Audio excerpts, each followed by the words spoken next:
Good afternoon, friends. So previous morning session lo manam variable income bearing security, fixed income bearing security గురించి clear గా complete చేస్తాం. So fixed income bearing securities అంటే ఏదైతే interest income ఏదైతే ఉంటుందో అది fixed గా ఉంటుంది కాబట్టి సో వాటికి ఎక్స్ ఇంట్రెస్ట్ కమ్ ఇంట్రెస్ట్ అనే ట్రాన్సాక్షన్ ప్రైస్ ద్వారా సో ఎప్పుడు ట్రాన్సాక్షన్ జరిగితే అప్పుడు ఇంట్రెస్ట్ కూడా అయితే పర్చేజ్ చేసినప్పుడు పేమెంట్, సేల్ చేసినప్పుడు రిసీట్ చేయాలి. సో డిఫరెన్స్ ఆటోమేటిక్ గా వాడి పీరియడ్ ఆఫ్ హోల్డింగ్ అవుతుంది. ఆ పీరియడ్ ఆఫ్ హోల్డింగ్ లో వాడు ఏం చేయొచ్చు అన్న ఇన్కమ్ ని రికగ్నైజ్ చేసుకోవచ్చు. ఇది మనం నేర్చుకున్నటువంటి accounting standard number 13 relating to fixed income bearing security. Right. So ఎవరికైనా దీనిలో ఏమైనా డౌట్స్ ఉన్నాయా? ఫిక్స్డ్ ఇన్కమ్ బేరింగ్ సెక్యూరిటీలో ఏది? No, sir. Right. So next, Sirisha. Sir. ఏమైనా డౌట్ ఉన్నాయమ్మా? లేదు సార్, అర్థమైంది సార్. రైట్ నాన్న, right. Next Vamshika. Yes sir. Any doubts? No sir. Right నాన్న, రైట్. సో అయితే మనం ఇంక మరి నెక్స్ట్ కాన్సెప్ట్ వెళ్దాం. That is variable income bearing security. That is variable income bearing security.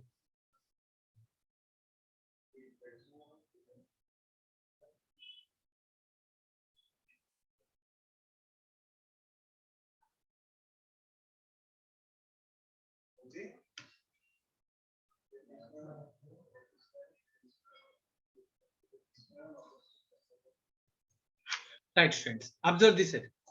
So జాగ్రత్తగా అబ్జర్వ్ చేయండి. So what is the difference between variable income bearing security, what is the fixed income bearing security? Vamshika. Vamshika. Yes sir. ఒక సెక్యూరిటీని మనం fixed income bearing security అని ఎందుకు అన్నాం? Income fixed గా వస్తుంది ఫిక్స్డ్ గా ఉంటుంది కాబట్టి. అలాగే ఇప్పుడు మరి ఈ సిచువేషన్ లో వేరియబుల్ ఇన్కమ్ బేరింగ్ సెక్యూరిటీ అంటే మీనింగ్ ఏంటి? బేసిక్ గా వర్డ్ నుంచి ఏమర్థం చేసుకోవచ్చు? ఇన్కమ్ చేంజ్ అవుతూ ఉంటుంది సార్. ఇన్కమ్ చేంజ్ కాదని వ్యారీ అవుతుంది. రైట్. ఎలా వ్యారీ అవుతుంది? అలాంటి ఇన్కమ్ ఏంటి అసలు? Dividend income sir. Dividend income. ఎందుకన్నా ఇది వ్యారీ అవుతుందన్న? నేను ఇన్వెస్ట్ చేసిన షేర్స్ మీద డివిడెండ్ ఎందుకు వ్యారీ అవుతుంది? కంపెనీ ప్రాఫిట్స్ బట్టి వస్తుంది సార్. మన కంపెనీ ప్రాఫిట్స్ ని బట్టి డివిడెండ్ అనేది ఇష్యూ చేస్తుంది. సో ఆ పర్సెంటేజ్ ఆఫ్ డివిడెండ్ అనేది ఫిక్స్డ్ కాదు కదా. సో మరి అలాంటప్పుడు ఆ బేరింగ్ ఈ డివిడెండ్ ని హోల్డ్ చేసేటువంటి దగ్గర ఆ డివిడెండ్ రిసీవ్ అయ్యి ఇన్కమ్ రిసీవ్ అయ్యేటువంటి ఇన్వెస్ట్మెంట్ చేశారనుకో, like for example shares. So ఏదైనా కంపెనీ యొక్క షేర్స్ లో నేను ఇన్వెస్ట్ చేశాను అనుకో, నాకు వచ్చేటువంటి ఇన్కమ్ అనేది ఏంటన్నా వేరియబుల్ ఇన్కమ్ అవుతుంది కదా. మరి అలాంటప్పుడు ఇలాంటి సిచ్యువేషన్ లో నేను ఆల్రెడీ లాస్ట్ క్లాస్ చెప్పినటువంటి ఎగ్జాంపుల్ గుర్తుందా నీకు? నేను కంపెనీ నుంచి కొన్నాను, నేను నా దగ్గర నుంచి ఇంకొక పర్సన్ సేల్ చేశాను, ఆ పర్సన్ ఇంకో పర్సన్ సేల్ చేశాడు. మరి ఇలాంటి టైంలో ఇంట్రెస్ట్ ఎలా అయితే క్యాలిక్యులేట్ చేసామో అలా డివిడెండ్ ని క్యాలిక్యులేట్ చేయగలనా? No sir. ఎందుకు చేయలేము? ఎందుకంటే నామినల్ వాల్యూ సేమ్ అవుతుంది సార్. సో నామినల్ వాల్యూ గురించి కాదు, ఎందుకు మనం అది ఎలా చేయలేము అని అడుగుతున్నాను. ఇన్కమ్ ఒకటే వస్తుంది కదా సార్, ఫిక్స్డ్ గా వస్తుంది కదా సార్. ఇంట్రెస్ట్ అనేది ఫిక్స్డ్ అమౌంట్, స్పెసిఫిక్ గా ఈ పీరియడ్ నుంచి ఈ పీరియడ్ అంతా అనేది చెప్పగలం. Yes sir. అది డివిడెండ్ అనుకో, ఫర్ ఎగ్జాంపుల్ నాకు dividend company last time pay చేసింది 10%. Yes sir. అప్పుడు నేను ఒక 3-4 months తర్వాత నేను కంపెనీ షేర్ ని వేరే పర్సన్కి అమ్మాను. అమ్మినప్పుడు ఇలా నాకు 3 months పాటు నేను హోల్డ్ చేశాను కదా, నాకు డివిడెండ్ ఇవ్వి అని నేను అమ్మినప్పుడు అవతల కొనుక్కున్నప్పుడు పే చేయాలి కదా అని అడిగాను అనుకో, వాడు ఏమని అడుగుతాడు? అసలు ఈ పీరియడ్ డివిడెండ్ ఎంత ఎక్కువైందో చెప్పగలవా అని అడుగుతాడు. సో అది ఇప్పుడే అలా చెప్తాము, ఈ రెండు అయిన తర్వాత చెప్తాము అన్నాడు అనుకో, అప్పుడు పేమెంట్ ఇవ్వగలరా? అలాగా ఇవ్వలేం సార్. సో అదే ఇక్కడ పాయింట్ చెప్తాడు. First observation, the following point should be noted with respect to the investment in equity. First 2 points అర్థం చేసుకోవాలి. రైట్ అన్న. సో అంటే వేరియబుల్ కి ఫిక్స్డ్ కి ఉన్న డిఫరెన్స్ ముందు మనం అర్థం చేసుకోవాలి కదా. రైట్. దీనిలో ఉన్న ప్రాబ్లం ఏంటంటే ఫస్ట్ ప్రాబ్లం ఏంటో చూస్తే, dividend from investment in shares are not recognized in the statement of P&L account until right to receive the payment is established. అంటే నాకు డివిడెండ్ వస్తుంది అనే కన్ఫర్మేషన్ వచ్చే వరకు నేను డివిడెండ్ P&L అకౌంట్ కి తీసుకుని వెళ్ళలేను. కానీ ఇంట్రెస్ట్ అవుతుందా? అవుతుంది. ఇంట్రెస్ట్ అనేది రైట్ అనేది ఆటోమేటిక్ గా వచ్చేస్తుంది, ఎందుకంటే అది హోల్డింగ్ ఫిక్స్డ్ చార్జ్. అది నేను P&L కి ఎక్రూవల్ బేస్ లో పట్టుకెళ్ళిపోవచ్చు, బట్ డివిడెండ్ అలా నేను పట్టుకెళ్ళలేను అనమాట. So dividend should be recognised on a receipt basis as per the accounting standard number 9 revenue recognition. So dividend అనేది ఇన్కమ్ రిసీట్ బేస్ లో అప్లై చేయాలి తప్ప, రైట్ ఎస్టాబ్లిష్ అయితే నేను ఇన్కమ్ కింద రికార్డ్ చేయాలి తప్ప, అక్రూవల్ బేస్ లో రికార్డ్ చేయకూడదు. సో కాబట్టి నేను ఒక పర్సన్ సేల్ చేయగానే ఇంకో ఇంత పీరియడ్ పాటు నేను హోల్డ్ చేశాను, నాకు డివిడెండ్ పే చెయ్యి అని నేను అడగలేను. మీరు అడుగుతా ఉన్నా ఆ అమౌంట్ ఎంత ఎగ్జాక్ట్ గా నాకు తెలియదు. Yes sir. అదే అయితే ఫిక్స్డ్ బేరింగ్ సెక్యూరిటీ డిబెంచర్ అనుకో, సో నేను 1st జనవరి నుంచి 31st మార్చ్ వరకు హోల్డ్ చేసి 31st మార్చ్ సేల్ చేశా. అప్పుడు నేను చెప్పగలను, బాబు ఈ 3 months పాటు ఇంట్రెస్ట్ నాకు రావాలి, నువ్వు నాకు పే చేయి, నీ కంపెనీ 6 months ఇస్తుంది లేదా 1 year ఇస్తుంది అని చెప్పగలవా లేదా? చెప్పగలం సార్. చెప్పగలం. అది ఇక్కడ చెప్పలేదు. ఫస్ట్ పాయింట్ క్లియరేనా? Yes sir. Second point observe చేయాలి. ప్రాబ్లమ్స్ అర్థమైతే ఆటోమేటిక్ గా కాన్సెప్ట్ అర్థం. Second point, the amount of dividend accruing between the date of last dividend payment. అంటే కంపెనీ లాస్ట్ డివిడెండ్ పేమెంట్ ఎప్పుడు చేసిందో అప్పటి నుంచి date of transaction cannot be immediately accepted. ఇందాక చెప్పిన పాయింట్ ఇది కూడా. ఆ డివిడెండ్ ఇన్కమ్ అనేది ఇంకా అక్రూ అవ్వలేదు, రైట్ ఎస్టాబ్లిష్ అవ్వలేదు. రెండోది అసలు అమౌంట్ ఎంత అసెప్టైన్ చేయలేదు. లైక్ ఇంట్రెస్ట్ ఉందనుకో, so last payment made by the company to the date of transaction value ascertain చేయగలమా చేయలేమా?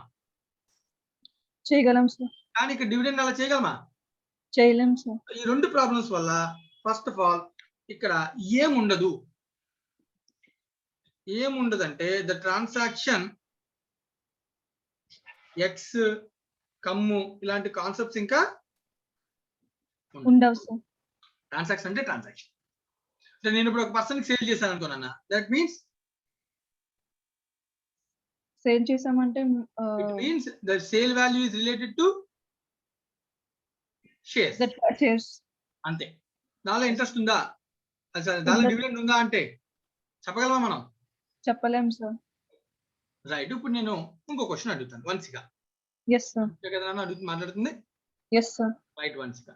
ఇప్పుడు నువ్వు చెప్పావు సార్ అది మనం చెప్పలేం కరెక్టే, కానీ ఉండదా అని అంటే ఏం చెప్తావు? ఉంటుంది సార్. ఇప్పుడు కాకపోయినా ఫర్ ఎగ్జాంపుల్ చూడు, నీకు చిన్న ఎగ్జాంపుల్ చెప్తా, జాగ్రత్తగా అబ్జర్వ్ చేయను. ఎగ్జాంపుల్ నీకు ఈజీగా అర్థమైపోతుంది. ఫర్ ఎగ్జాంపుల్, సో జనవరి నుంచి 31st డిసెంబర్ ఒక అకౌంటింగ్ ఇయర్ అనుకుందాం. సో మళ్ళీ ఇక్కడ నుంచి next academic year, for example ఇది 2020, ఇది 2020, ఓకేనా? జనవరి టు డిసెంబర్ 20 ఒక ఇయర్, మళ్ళీ 31st డిసెంబర్ 21 ఒక ఇయర్ అనుకుందాం కంపెనీది, ఓకేనా? సరే ఏప్రిల్ టు మార్చ్ ఓకే, ఏదైనా ప్రాబ్లం లేదు, క్యాలిక్యులేషన్ అర్థం అవడం కోసం, ఓకేనా? రైట్. ఇప్పుడు జనవరి నుంచి డిసెంబర్ వరకు ఉన్నది కంపెనీ, డివిడెండ్ ఎప్పుడు డిసైడ్ చేసి పే చేస్తున్నాం? మనం మాట్లాడుతుంది ఇప్పుడు ఇన్వెస్ట్ చేసిన పర్సన్ గురించి కాదు, ఇన్వెస్ట్మెంట్ ఎవరికైతే చేసామో ఆ కంపెనీ గురించి మాట్లాడుతున్నాం. ఆ కంపెనీ పాలసీ అర్థమైతేనే కదా మనం ఏమైనా అకౌంట్ పే చేయగలం. ఇప్పుడు కంపెనీ జనవరి నుంచి డిసెంబర్ వరకు 2020 ఇయర్ రన్ చేసిందా? కంపెనీ డివిడెండ్ ని ఎప్పుడు పే చేస్తుంది, ఎలా పే చేస్తుంది? కంపెనీ లాలో చెప్పుంటారు సార్. అది కంపెనీ ప్రాఫిట్స్ రియలైజ్ అయిన తర్వాత. సో ప్రాఫిట్ ఇక్కడ క్యాలిక్యులేట్ చేస్తాం నాన్న. తర్వాత ఒక అరౌండ్ 6 months లో యాన్యువల్ జనరల్ మీటింగ్ ఒక మీటింగ్ పెట్టి డివిడెండ్ ని డిక్లేర్ చేస్తారు, ఓకేనా? ఓకే. ఫర్ ఎగ్జాంపుల్ ఈ డివిడెండ్ డిక్లరేషన్ 31st మార్చ్ 2021 లో జరిగింది అనుకున్నాం. వింటున్నావా? ఇప్పుడు ఈ డేట్ న ఏదైతే డివిడెండ్ డిక్లేర్ చేస్తుందో అప్పుడు ఉన్నటువంటి లిస్ట్ తీసుకుంటాను, లిస్ట్ ఆఫ్ షేర్ హోల్డర్స్. వింటున్నావా? నేను మార్చ్ కాదు, దీన్ని ఫర్ ఎగ్జాంపుల్ జూన్ కి మార్చుతాను, ఇంకా క్లారిటీ కోసం 6 months గ్యాప్. సో ఇప్పుడు 30th జూన్ లిస్ట్ లో ఉన్నటువంటి షేర్ హోల్డర్స్ ఎవరైతే ఉన్నారో వాళ్ళందరికీ డివిడెండ్ పే చేస్తుంది company, as per the decision taken by the directors in annual general meeting. Right. ఇప్పుడు క్వశ్చన్ ఏంటంటే డివిడెండ్ పే చేస్తుంది కదా షేర్ హోల్డర్స్ కి, ఏ పీరియడ్ డివిడెండ్ పే చేస్తుంది? లాస్ట్ ఇయర్ 2020 అనే ఇయర్ యొక్క డివిడెండ్ ని పే చేస్తుంది కదా నాన్న? రైట్. ఇప్పుడు జాగ్రత్తగా అబ్జర్వ్ చేయి, నేను ఏం చెప్తున్నాను ఇప్పుడు అబ్జర్వ్ చేయి. ఫస్ట్ ఈ పాయింట్ క్లియరే కదా? రైట్. ఇప్పుడు నేను ఒక షేర్ హోల్డర్ని, ఓకేనా? సో నేను ఈ పీరియడ్ నుంచి ఈ పీరియడ్ వరకు నేను హోల్డ్ చేశాను షేర్స్, నా దగ్గర ఉన్నాయి, కంపెనీ యొక్క షేర్స్ నా దగ్గర ఉన్నాయి. ఫర్ ఎగ్జాంపుల్ ఒక 10,000 షేర్స్, దాని face value 10 rupees, that means నా ఇన్వెస్ట్మెంట్ అమౌంట్ ఎంత? 1 lakh. So company annual general meeting conduct చేసే టైంకి షేర్ హోల్డర్స్ లిస్ట్ లో నేను కూడా ఉన్నాను. ఓకేనా? Yes sir. ఇప్పుడు కంపెనీ నాకు డివిడెండ్ ఇస్తుందా ఇవ్వదా? ఇస్తుంది సార్. ఇస్తుంది నాన్న, అవునా కదా? Yes sir. ఇస్తుంది నాన్న. డివిడెండ్ ఎంత ఇస్తుంది అంటే ఫర్ ఎగ్జాంపుల్ 10% డివిడెండ్ అనౌన్స్ చేస్తుంది అనుకుందాం. అంటే నాకు డివిడెండ్ అమౌంట్ ఎంత వస్తుంది నాన్న? 10,000 డివిడెండ్ వచ్చింది నాన్న. ఓకేనా? Yes sir. రైట్. అంటే ఇప్పుడు నేను ఈ డేట్ కి నేను ఉన్నాను కాబట్టి ఈ ప్రాబ్లం లేదు నాకు. Okay sir. ఓకేనా? ఇప్పుడు ఫర్ ఎగ్జాంపుల్ నేను ఈ షేర్స్ ని 31st మార్చిన మూర్తి గారికి అమ్మేశాను. Yes sir. ఓకేనా?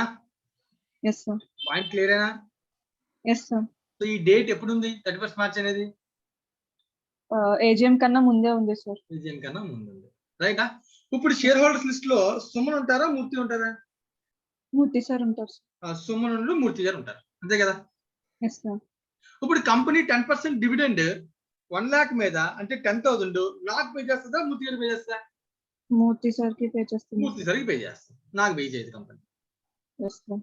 ఇప్పుడు క్వశ్చన్ ఏంటంటే నేను అమ్మినప్పుడు, నేను ఇక్కడ ఈయనకి అమ్మాను కదా, నన్ను ఎవరమ్మా? నేనే కదా. Yes sir. సో నేను అమ్మినప్పుడు, సేల్ చేసినప్పుడు మూర్తి గారిని అడిగా, సార్ మీకు నేను షేర్లు అమ్ముతున్నాను, మీకు ఫ్యూచర్ లో డివిడెండ్ వస్తుంది, నాకు ఆ డివిడెండ్ ఇప్పుడు ఇచ్చేయండి అన్నాను. Yes sir. ఆ డివిడెండ్ ఎంత అని అడిగారు, నేను చెప్పగలనా? చెప్పలేం సార్. చెప్పలేం. 2, పోనీ ఇప్పుడు డివిడెండ్ ఇమ్మంటే ఆయన ఇస్తారా అంటే అది ఆయన ఇష్టం. Yes sir. కానీ నేనైతే అమౌంట్స్ చెప్పలేను, డివిడెండ్ అని చెప్పలేను, అది ఎక్కువ అవుతుందో వస్తుందో రాదు ఏమీ డిసైడ్ చేయలేను. Yes sir. సో ఇప్పుడు నేను ఏం చేశాను అంటే 10 రూపీస్ ఉన్నటువంటి షేర్ ని ఈయనకి 13 రూపీస్కి అమ్మేశాను. Yes sir. అంటే నేను ఇప్పుడు ఎంతకు అమ్మేసినట్టు వాల్యూ? 1,30,000 కమ్మారు సార్. 1 lakh షేర్స్ నా దగ్గర 1 lakh కాస్ట్ ఉంటే దాన్ని నేను ఎంతకు అమ్మేశాను? 1,30,000కి అమ్మేశాను. Yes sir. అంటే నేను సేల్ చేశాను. నా పాయింట్ ఆఫ్ వ్యూలో సేల్ వాల్యూ కదా అనేది. Yes sir. ఈయన పాయింట్ ఆఫ్ వ్యూలో purchase value sir. Purchase cost ఎంత అన్న? 1,30,000. నేను అమ్మినప్పుడు నాకు తెలుసు నేను ఎందుకు ఎక్కువగా అమ్మాను. ఒకటి Dividend. మార్కెట్ లో వాల్యూ మారినందుకు అమ్మాను, రెండోది నాకు డివిడెండ్ కూడా రావాలి, దాని కూడా కలుపుకొని అమ్మాను. అది ఎంతో నేను చెప్పను, ఆయనకి తెలియదు. Yes sir. కానీ నాకు మైండ్ లో ఉంటది, ఇంత అంత అని కాకపోయినా ఎంత కొంత ఉంటది కదా. Yes sir. అంటే 1,30,000లో ఇప్పుడు నాకు పే చేసే అమౌంట్ లో డివిడెండ్ ఉందా అంటే ఏం చెప్తాం? ఉంటుంది సార్. ఉంటుంది నా పాయింట్ ఆఫ్ వ్యూలో. కానీ ఎంత అంటే అది 10 చెప్పలేం సార్. చెప్పలేము. ఓకేనా? Yes sir. పాయింట్ ఇక్కడ క్లియరేనా? ఎస్. ఇప్పుడు క్వశ్చన్ ఎక్కడ ఏదవుతుందంటే ఈయన పర్చేజ్ చేశారు కదా నాన్న, ఎస్ సార్. ఈయన అమ్మినందుకు సేల్ వాల్యూ ఇది రాసుకున్నాడు, బాగానే ఉన్నాను. ఈయన పర్చేజ్ చేసినప్పుడు ఇప్పుడు ఈ డేట్ ఏ రోజైతే లిస్ట్ లో డివిడెండ్ పే చేశారో ఆ డేట్ నాకు డివిడెండ్ వచ్చిందా? నాకంటే మూర్తి గారికి కదా వచ్చింది డివిడెండ్. మూర్తి గారికి డివిడెండ్ వచ్చిందన్న. ఫర్ ఎగ్జాంపుల్ ఎంత వచ్చిందన్న? 10% వస్తుంది. 10,000 డివిడెండ్ వచ్చిందన్న. Yes sir. కాస్ట్ వాల్యూకి డివిడెండ్ కి సంబంధం ఉండదు. Dividend salaries calculator face nominal. Yes sir. ఒక డివిడెండ్ 10,000 వచ్చింది, కానీ నేను ఎంత డబ్బులు పెట్టుకున్నాను ఆ షేర్స్ ని? 1,30,000 సార్. నాకు డివిడెండ్ ముందు తెలియదు, కానీ దానిలో ఉందో నాకు తెలుసా లేదా? తెలుసు సార్. తెలుసు. అందుకనే యాక్ట్ ఏం చెప్తుందంటే, సారీ అకౌంటింగ్ స్టాండ్ ఏం చెప్తుందంటే, whatever be the amount received for the period in which you are not the holder. ఏం చెప్తాను నేను? For the period in which you are not the holder of the shares it can be reduced from cost of the investment. ఇప్పుడు నేను కొన్న value ఎంత? 1,30,000. 30. ఇప్పుడు నాకు వచ్చిన డివిడెండ్ నేను కష్టపడి సంపాదించిన డివిడెండా, నేను ఇన్వెస్ట్ చేయడం వల్ల వచ్చిందా? లేదు సార్. లేదు, అది ఆ పీరియడ్ అసలు ఓనర్ని కాదు. Yes sir. నాకు వచ్చిన డివిడెండ్ నేను ఓనర్ కాకముందు ఉన్నటువంటి పీరియడ్ లో డివిడెండ్ నాకు వచ్చేస్తుంది. Yes sir. దాన్ని నేను ఆపగలనా? ఆపలేం సార్. మరి అలాంటప్పుడు నా కాస్ట్ ఎంత అంటే అకౌంటింగ్ స్టాండ్ ఏం చెప్తున్నాను? నా కాస్ట్ 1,30,000 లోంచి వచ్చిన డివిడెండ్ ని కాస్ట్ కి అడ్జస్ట్ చేసి నీ కాస్ట్ ఎంత రికార్డ్ చేసుకుంటావు? 1,20,000. 1,20,000 రికార్డ్ చేసుకో అని చెప్తున్నా. అంటే ముందు 130 రాస్తాము, డివిడెండ్ రాగానే అది కాస్ట్ ఏం చేస్తాం, అడ్జస్ట్ చేస్తాం. ముందు చేయలేం కదా ఇదంతా. Yes, sir. అంటే నేను పర్చేజ్ చేసింది ఏ రోజున 31st March. 31st మార్చిన purchase value of the shares 1,30,000 రాసుకుంటా. Yes, sir. 30th June dividend వస్తుంది కదా నాకు. Yes, sir. వచ్చిన డివిడెండ్ వస్తే ఎంట్రీ అని రాస్తా. Dividend received account. No. Receive అయిందని క్యాష్ వచ్చిందా? No, sir. Bank account data to put a dividend. Dividend అంతేనా? Yes, sir. ఈ డివిడెండ్ ఇన్కమ్ క్రెడిట్ బ్యాలెన్స్ ఎక్కడికి తీసుకెళ్తాను జనరల్ గా? Dividend received investment account లో debit service. జనరల్ గా అయితే P&L తీసుకెళ్తాను. బట్ ఇక్కడ సిచ్యువేషన్ లో ఈ డివిడెండ్ ఫ్రీ నేను కొన్న పీరియడ్ ముందుది కాబట్టి దీన్ని ఏం చేయాలి, కాస్ట్ అకౌంట్ కి తీసుకెళ్ళాలి. అంటే investment account dividend. Yes, sir. So అప్పుడు ఎంట్రీ అవసరం చెప్పి జనరల్ గా డివిడెండ్ క్లోజింగ్ ఎంట్రీ ఏంటి, డివిడెండ్ టు P&L. P&L. ఈసారి డివిడెండ్ టు P&L అనుకోవాలి, dividend account debit to investment account. Yes, sir. అంటే నేను ఇన్వెస్ట్మెంట్ ఏం చేశాను ఇప్పుడు క్రియేట్ చేయడం వల్ల దానికి తగ్గించారు, sir. తగ్గించాను. మీనింగ్ అర్థమవుతుందా? Yes, sir. ఇప్పుడు ఫర్ ఎగ్జాంపుల్ నాకు డివిడెండ్ రైట్ 30th జూన్ నేను 31st మార్చ్ ఇన్వెస్ట్ చేశానన్నా, నాకు ఈ పీరియడ్ డివిడెండ్ వచ్చిందన్న. Yes, sir. ఈ పీరియడ్ డివిడెండ్ వచ్చింది అనుకో, ఇప్పుడు దీన్ని ఏమంటాను, ఆయన రియలైజ్ అయిన డివిడెన్స్ ఆయన రిలీజ్ అయింది, నేను ఇన్వెస్ట్ చేయడం వల్ల వచ్చింది కాబట్టి ఇది నాకు ఏమవుతుందన్న ఇన్కమ్. ఇన్కమ్ అవుతుంది. ఈ ఇన్కమ్ ఎక్కడ తీసుకెళ్ళాలి, క్రెడిట్ సైడ్ P&L కి తీసుకెళ్ళాలి. P&L కి తీసుకెళ్తాం. ఇన్కమ్ కాబట్టి P&L నాన్న, కానీ ఇది ఇన్కమ్ కాదు నాన్న. అర్థమవుతుంది ఎందుకు చెప్తున్నాను?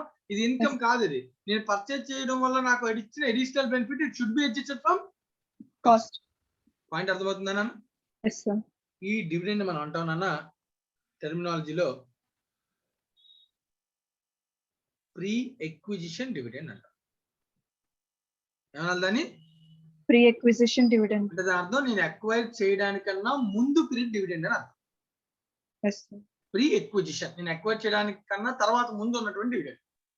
ఆ తర్వాత ఫర్ ఎగ్జాంపుల్ 31st డిసెంబర్ తర్వాత మళ్ళీ 30th జూన్ మళ్ళీ మీటింగ్ పెట్టి మళ్ళీ డివిడెండ్ ఇస్తారు కదా నాకు. ఇస్తారు, సార్. అప్పుడు ఏ పీరియడ్ ఇస్తాడు, 2021 ఇస్తాడు. Yes, sir. 2021 లో నేను ఆల్రెడీ ఓనర్నే కదా, Yes, sir. నేను హోల్డ్ చేస్తున్నాను కదా ఆ టైంకి. Yes, sir. హోల్డ్ చేస్తున్నాను కాబట్టి అప్పుడు ఈ డివిడెండ్ నేను ఏం చేయాలన్నా ఇన్కమ్ కింద చేయాలి తప్ప సో దీన్ని కాస్ట్ నుంచి అడ్జస్ట్ చేయం. ఈ డివిడెండ్ ఏమనాలంట, పోస్ట్ ఎక్విజిషన్ డివిడెండ్ అన్నారు. మా అర్థం ఏం చెప్పాను? Yes, sir. ఈ డివిడెండ్ ముందు డివిడెండ్ ఏమనాలి, ప్రీ ఎక్విజిషన్ డివిడెండ్. నేను హోల్డ్ చేసిన తర్వాత ఏదైనా డివిడెండ్ పీరియడ్ వస్తే దాన్ని ఏమనాలి, పోస్ట్ ఎక్విజిషన్ డివిడెండ్. ఇది క్లియర్? Yes, sir. రైట్. అయితే ఇక నువ్వు ఈ పాయింట్ ని తీసుకొని దీన్ని తీసుకొచ్చి మనం ఇప్పుడు ఏం చేయాలి, టాపిక్ లో ఇన్పుట్ చేయాలి. రైట్. సో ఇప్పుడు నేను థియరీ చదువుతాను, ఏదైనా అర్థం కాకపోతే మంచిగా అడుగు. Okay, sir. Right. These refers to securities having the variable rate of income. Investment in equity shares comes under this category. Dividend has some problems. Or two problems already I discussed. In the following way, the information is incorporated in the books of the investor at the time of purchase. So investment కొనగానే entry అని రాస్తాం, investment account debit to bank account. Bank account. ఎంత కొంటే అంతకు రాస్తాను. దానిలో dividend ఉందా లేదా అంటే అది అమౌంట్ ఉండొచ్చు కానీ ఎంతో తెలియదు. Yes, sir. రైట్. నెక్స్ట్ చూడు, అడ్జస్ట్మెంట్ ఇక్కడ చెప్తాను. The adjustment with respect to dividend is made when the dividend is actually received. నాకు డివిడెండ్ ఎప్పుడు వస్తే అప్పుడు అడ్జస్ట్మెంట్ చేస్తాను. Yes, sir. సో డివిడెండ్ రాగానే బ్యాంక్ అకౌంట్ డెబిట్ అవునా కదా? Yes, sir. వచ్చిన dividend the amount of dividend for the period for which the investor did not hold the share. ఆ పీరియడ్ కి హోల్డ్ చేయలేదు అనుకున్నా, ఆ డివిడెండ్ నాకు వచ్చింది అనుకో, it is reduce, it is transfer to investment as a dividend అని రాయలే. చూసావా? Yes, sir. అదే ఒకవేళ when the amount of dividend for the post acquisition period అయితే అప్పుడు దాన్ని ఏం చేశాడు, డివిడెండ్ అకౌంట్ కి ట్రాన్స్ఫర్ చేస్తారు, sir. సో ఇప్పుడు ఇదైతే కనుక ఈ డివిడెండ్ ఇన్కమ్ ని ఇన్వెస్ట్మెంట్ కాలం లో రాస్తాడు, ఇదైతే కనుక దీని ఇన్కమ్ కాలం లో రాస్తాడు. మనకి ఈసారి ఇన్కమ్ అనే కాలం ఉంటుంది కదా, డివిడెండ్ లైక్ ఇన్వెస్ట్మెంట్ అకౌంట్ లో fixed income bearing security interest ఎలా అయితే ఉందో షేర్స్ లో ఏముంటది కాలం డివిడెండ్. డివిడెండ్.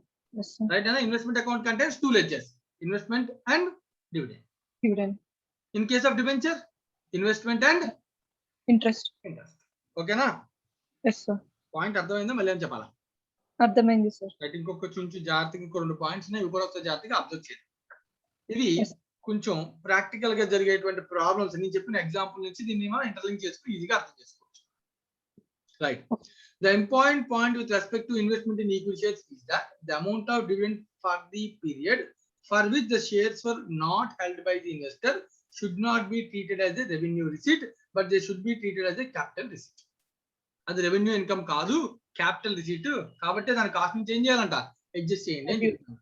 అంటే వచ్చిన రిసీట్ రెవెన్యూ కాదు. రెవెన్యూ అనాలి అంటే ఏ రిసీట్ అయినా it should be earned, right అన్న, ఎర్నింగ్ మనం చేయాలి, అప్పుడు దాని రెవెన్యూ రిసీట్ అని అంటాం. మనం కష్టపడి సంపాదించాలి, రైట్. అలా కానప్పుడు మనం దాన్ని ఏమనాలి, క్యాపిటల్. అందుకే దాన్ని ఎక్కడి నుంచి అడ్జస్ట్ చేయాలి, కాస్ట్ నుంచి. That is when the dividends on equity shares are declared from the pre-acquisition profits. So declare చేసిన ప్రాఫిట్స్ ఎక్కడి నుంచి చేసిన ప్రాఫిట్స్ అండి, వాడు హోల్డర్ కాకముందు ఉన్నటువంటి ప్రాఫిట్స్ నుంచి డివిడెండ్ ఇచ్చాడు, అవునా కదా? The amount of such dividend received by the investor is entered on the credit side of the capital column to reduce the acquisition cost. ఇందాక ఏ పాయింట్ చెప్పామో దాన్ని కొంచెం డీటెయిల్ గా ఎక్స్ప్లెయిన్ చేస్తాం, అవునా కదా? Right. Next, it is difficult to make an allocation between the pre and post acquisition periods except on an arbitrary basis. ఇక్కడ ఒక ప్రాబ్లం ఏంటంటే, ఫర్ ఎగ్జాంపుల్ ఇందాక ఎగ్జాంపుల్ లోనే చూడు, నేను పర్చేజ్ చేసిన డేట్ చూస్తే 31st March,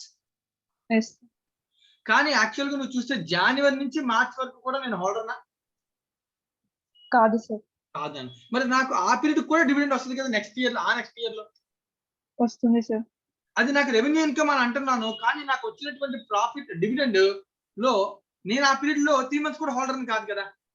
కాదు సార్. కానీ అది కష్టం, నన్ను అలాంటివి అడ్జస్ట్ చేయడం కష్టం అని చెప్తారు. అలొకేషన్ ఆఫ్ ప్రాఫిట్ అంటే నాకు వచ్చిన డివిడెండ్ లో కరెంట్ ఇయర్ ప్రాఫిట్స్ నుంచి ఎంత అలొకేట్ చేశాడు, ఏ పీరియడ్ నుంచి అలొకేట్ చేశాడు అనేది చెప్పగలిగితే హ్యాపీ, లేకపోతే ఒక ఎస్టిమేట్ బేస్ లో వెళ్ళిపోతాము అని చెప్తున్నాడు. రైట్ నా? సో చూడు, వాడు ఏదో చెప్తాడు, it is difficult to make an allocation between pre and post acquisition periods. Difficult except అనే ఆర్బిటరీ. ఆర్బిటరీ అంటే ఓన్ డెసిషన్ మేకింగ్, ఓకేనా? The cost of investment is normally reduced by dividend receivable only if there is clearly present recovery of the part of the cost. నీకు clear గా information ఉంటే, like this dividend is a pre-acquisition dividend, the dividend has been issued from the pre-acquisition profits, అంటే నేను అప్పుడు holder కింద లేను, నేను holder కానప్పుడు ఉన్నటువంటి వచ్చిన ప్రాఫిట్స్ నుంచి ఇస్తే it is clearly A capital receipt. It is reduced from cost. Simple logic నాన్న, అంతే. ఇప్పుడు నీకు డివిడెండ్ ఇచ్చాడు నాన్న, నీకు కంపెనీ డివిడెండ్ పే చేసింది నాన్న, ఓకేనా? ఈ డివిడెండ్ అనేది ఎక్కడి నుంచి ఇవ్వాలి, ప్రాఫిట్స్ నుంచి అప్రాప్రియేషన్ చేయాలి, అవునా కదా? ఈ ప్రాఫిట్స్ నుంచి అప్రాప్రియేట్ చేస్తేనే డివిడెండ్ ఇవ్వగలడు. ఈ ప్రాఫిట్ ఏ పీరియడ్ ది అని క్వశ్చన్ తెచ్చేస్తాను అనమాట నేను, అంతే. ఈ ప్రాఫిట్ నేను హోల్డ్ చేసిన పీరియడ్ కన్నా ముందున్న ప్రాఫిట్స్, అప్పుడు దాని ఆటోమేటిక్ ఏమంటాను, ప్రీ అక్విజిషన్. అంతే. నేను హోల్డర్ అనే కన్నా, వాడు సింపుల్ గా చెప్తున్నాను, హోల్డర్ అనే కన్నా ఇంకా పర్ఫెక్ట్ అనాలిసిస్ ఏంటంట, ప్రాఫిట్ ఏ పీరియడ్ నుంచి నువ్వు వాడుతున్నావు డివిడెండ్ పే చేయడం. నేను హోల్డర్ అయిన తర్వాత ఎర్న్ అయిన ప్రాఫిట్స్ నుంచి డివిడెండ్ ఇస్తే పోస్ట్ అక్విజిషన్. నేను హోల్డర్ అవడానికి ముందున్న ప్రాఫిట్స్ నుంచి, ముందు ఎర్న్ అయిన ప్రాఫిట్స్ నుంచి డివిడెండ్ ఇస్తే ప్రీ అక్విజిషన్. ఇది వాడు చెప్తున్న పాయింట్. సో ప్రాఫిట్ అలొకేషన్ అనేది చూడాలంట. Holding date, date of transaction ఏ రోజైతే నువ్వు హోల్డర్ అయ్యావో ఆ రోజు నుంచి చెక్ చేసుకోవాలి. నీకు ఇస్తున్న డివిడెండ్ ఏ పీరియడ్ ప్రాఫిట్స్ నుంచి ఇస్తున్నాడో చూడాలంట. అది క్లియర్ గా ఐడెంటిఫై చేసి అలొకేట్ చేయగలిగితేనే అప్పుడు దాని కాస్ట్ నుంచి ఏం చేయాలంట, రెడ్యూస్ చేయాలి, మైనస్, లేకపోతే చేయకూడదు, ఓకేనా? This is the concept related to fixed income bearing security. So ఎవరికైనా ఏదైనా డౌట్ ఉంటే దీనిలో అడగచ్చు ఫస్ట్ ఆఫ్ ఆల్, తర్వాత మనం నెక్స్ట్ స్టేజ్ కి వెళ్దాం. So sorry, this is the concept relating to shares, variable income bearing security. So దీనిలో ఎవరికైనా ఏమైనా డౌట్స్, పాయింట్ అంతా క్లియర్ గా అర్థమయ్యేలా చెప్పానా లేదా, ఎవరికైనా ఇంకేమైనా డౌట్స్ ఉన్నాయా? వంశిక నువ్వు మ్యూట్ చేసానా, నీకేం డౌట్ ఉందా Vamshika? No sir. Right, mute చేసే. Dilip, any doubts? No sir. Ramya? No doubt sir. Sirisha? Doubt లేదు సార్. రైట్. సో ఎవరికి దీనిలో ఏ డౌట్ లేదు కాబట్టి, సో నేను ఇప్పుడు ఈ కాన్సెప్ట్ కొంచెం ఎక్స్టెండ్ చేస్తాను. సో ఇప్పుడు నేను మాట్లాడిందంతా ఏంటి, ఒక కంపెనీలో ఉన్నటువంటి షేర్స్ నేను ఒక పర్సన్ దగ్గర నుంచి ఎక్కడి నుంచైనా కొనుక్కుంటే లేదా కంపెనీ నుంచే కొనుక్కుంటే అప్పుడు ఆ కొనుక్కున్న పర్సన్ ఎలా రికార్డ్ చేయాలి, వాడికి ఒకవేళ డివిడెండ్ వస్తే అది ప్రీ ఎక్విజిషన్ ప్రాఫిట్స్ నుంచి ఇస్తే దాన్ని కాస్ట్ లోంచి తగ్గించాలి, లేకపోతే దాని ఇన్కమ్ కింద చూపించాలి అనే ఒక కాన్సెప్ట్ ని డిస్కస్ చేస్తాం. అంతే తప్ప అమ్మేటప్పుడు లేదా కొనేటప్పుడే ఆ డివిడెండ్ యొక్క ప్రపోర్షన్ ఆఫ్ అమౌంట్ అనేది చెప్పడం ఎవరికి సాధ్యం కాదు. So there will be no concept of ex and cum similar to fixed income bearing security అని మనం డిస్కస్ చేస్తాం, రైట్? సో దీంతో మనకి basic concept related to variable income bearing security complete అయింది, right? So now we are going into addition to this point. Okay, so addition ఏంటి? So ఇప్పుడు question లో basic thing నేను కొంచెం ఎక్స్ప్లెయిన్ చేస్తాను, రైట్? సో మనం కంపెనీ షేర్స్ ని purchase చేసేటప్పుడు మనకి డిఫరెంట్ వేస్ ఉంటాయి. ఒకటి రెగ్యులర్ పర్చేస్. సో నేను డైరెక్ట్ గా మార్కెట్ లోకి వెళ్ళి షేర్స్ ని కొనుక్కుంటే ఏంటి అనేది మనం ఆల్రెడీ డిస్కస్ చేసినటువంటి విషయం, అంతే కదా? మనం ఇప్పుడు డిస్కస్ చేసిన విషయం ఏంటి? ఆల్రెడీ మార్కెట్ లో ఉన్న షేర్స్ ని పర్చేస్ చేస్తే ఆ డివిడెండ్ వస్తే ఆ డివిడెండ్ నాకు రేట్ కాకపోతే ప్రీ ఈక్విజిషన్ ప్రాఫిట్స్ అయితే కాస్ట్ నుంచి తగ్గించండి, లేకపోతే ఇన్కమ్ కి చూపించండి. ఇది మనం మాట్లాడిన విషయం. ఒకవేళ కొన్నిసార్లు కంపెనీస్ షేర్స్ ని బెనిఫిట్ రూపంలో ఇస్తుంటాయి, like in the form of bonus, free of cost, in the form of right shares at lesser price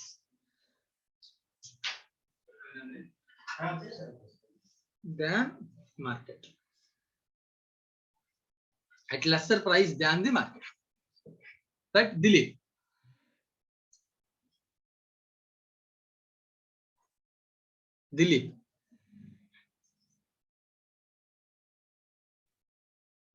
okay. Shirisha, sir. Right Shirisha. So ఇప్పుడు నువ్వు అబ్జర్వ్ చేయి, మనం ఇందాక మాట్లాడింది ఈ కాన్సెప్టే కదా, రెగ్యులర్ పర్చేస్. అయితే ఇప్పుడు నేను ఫర్ ఎగ్జాంపుల్ కంపెనీ కొన్నిసార్లు బోనస్ ఫ్రీగా షేర్లు ఇస్తుంది. ఎవరికి ఇస్తుంది జనరల్ గా ఫ్రీగా షేర్స్? ఎంప్లాయీస్ కి ఇస్తారు సార్. ఎంప్లాయీస్ కి కానీ లేదు అంటే ఇంకా బయట జనరల్ పబ్లిక్ కూడా ఇస్తారు సార్. జనరల్ పబ్లిక్ ఎవరికి ఇవ్వద్దన్నా, ఎగ్జిస్టింగ్ షేర్ హోల్డర్స్ ఎవరికైనా ఒకవేళ ఇవ్వాలంటే ఇవ్వచ్చు. సో జనరల్ గా బోనస్ అనేది ఫ్రీ ఆఫ్ కాస్ట్ ఇచ్చేటువంటి షేర్స్.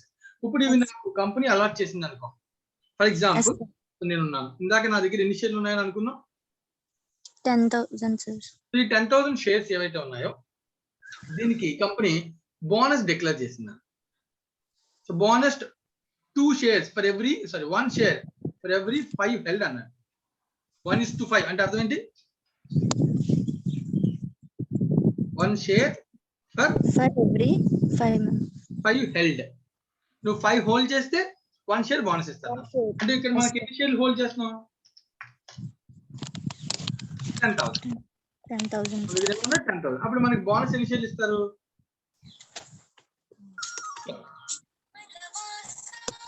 అంతే కదమ్మా? 2000 షేర్స్ ఇస్తాను. సో ఇప్పుడు ఈ 2000 షేర్స్ నేను కొనుక్కుంటే డబ్బులు పెట్టి కొనాలా? మనీ పే చేసి కొనాలని కంపెనీకి ఇవి? No sir. లేదు. మనకి ఏమొస్తుందండి దీనివల్ల? Free of cost. అంటే సింపుల్ గా దీన్ని ఏం చేయాలంటే add to number of shares. Number of shares పెరుగుతాయి అంతే, బట్ వాల్యూ అయితే ఏమి కానీ దీనివల్ల ఉండే డిసడ్వాంటేజ్ నువ్వు అబ్జర్వ్ చేస్తే ఏం జరుగుతుందో చూడాలి. నా కాస్ట్ పాయింట్ ఆఫ్ వ్యూలో ఇప్పుడు నేను ఉన్నాను. సో నేను ఫర్ ఎగ్జాంపుల్ 10,000 షేర్స్ కొన్నాను అనుకుందాం. ఒక్కొక్క దాన్ని నేను 13 రూపీస్ పెట్టి మార్కెట్ లో కొన్నాను అంటే నా కాస్ట్ వాల్యూ ఎంత? 1,30,000. ఇప్పుడు నాకు ఈ 10,000 షేర్స్ మీద ఎంత వచ్చి యాడ్ అయింది? ఇప్పుడు 2,000 సార్. దాన్ని ఎంత పెట్టుకున్నాను? 0. బోనస్ ఫ్రీ కదా? అంటే నేను ఓవరాల్ గా ఇన్వెస్ట్ చేసిన అమౌంట్ ఎంత? 1,30,000 సార్. ఎన్ని షేర్లు? 12,000 షేర్స్. అంటే పెర్ షేర్ ఓవరాల్ కాస్ట్ ఏమవుతుంది అప్పుడు? మా అర్థమవుతుంది నేను ఏం చెప్తున్నాను? Yes sir. ఓవరాల్ కాస్ట్ ఏమవుతుంది? 10.83 అవుతుంది సార్. 10.8 అంటే తగ్గిందా పెరిగిందా? తగ్గింది sir. So cost per unit market value తగ్గిపోతుంది. ఓకేనా? Yes sir. ఓవరాల్ కాస్ట్ మారిపోతుంది అంతే తప్ప దానికి మనం ఏ అకౌంట్ కూడా చేయలేం. Yes sir. అంతే కదా, నెంబర్ ఆఫ్ షేర్స్ పెరుగుతాయి ఫ్రీగా ఇస్తే, దానివల్ల ఓవరాల్ నా కాస్ట్ నేను రూపాయి ఖర్చు పెట్టాల్సిన అవసరం లేదు. అంటే నా average cost per unit per share ఏమవుద్ది? తగ్గుతుంది సార్. తగ్గుతుంది. ఓకేనా? Yes sir. కంపెనీ ఫ్రీగా బాండ్ షేర్స్ ఇస్తే నేను ఇప్పుడు company point of view accounting మాట్లాడలే, company point of view accounting separate chapter మనం మళ్ళీ డిస్కస్ చేద్దాం. Okay sir. నేను మాట్లాడుతుంది ఎవరి గురించి? ఇన్వెస్టర్. అది కొనుక్కున్న పర్సన్ కదా ఇన్వెస్టర్. Yes sir. ఆ ఇన్వెస్టర్ పాయింట్ ఆఫ్ వ్యూ లో చెప్తున్నాను.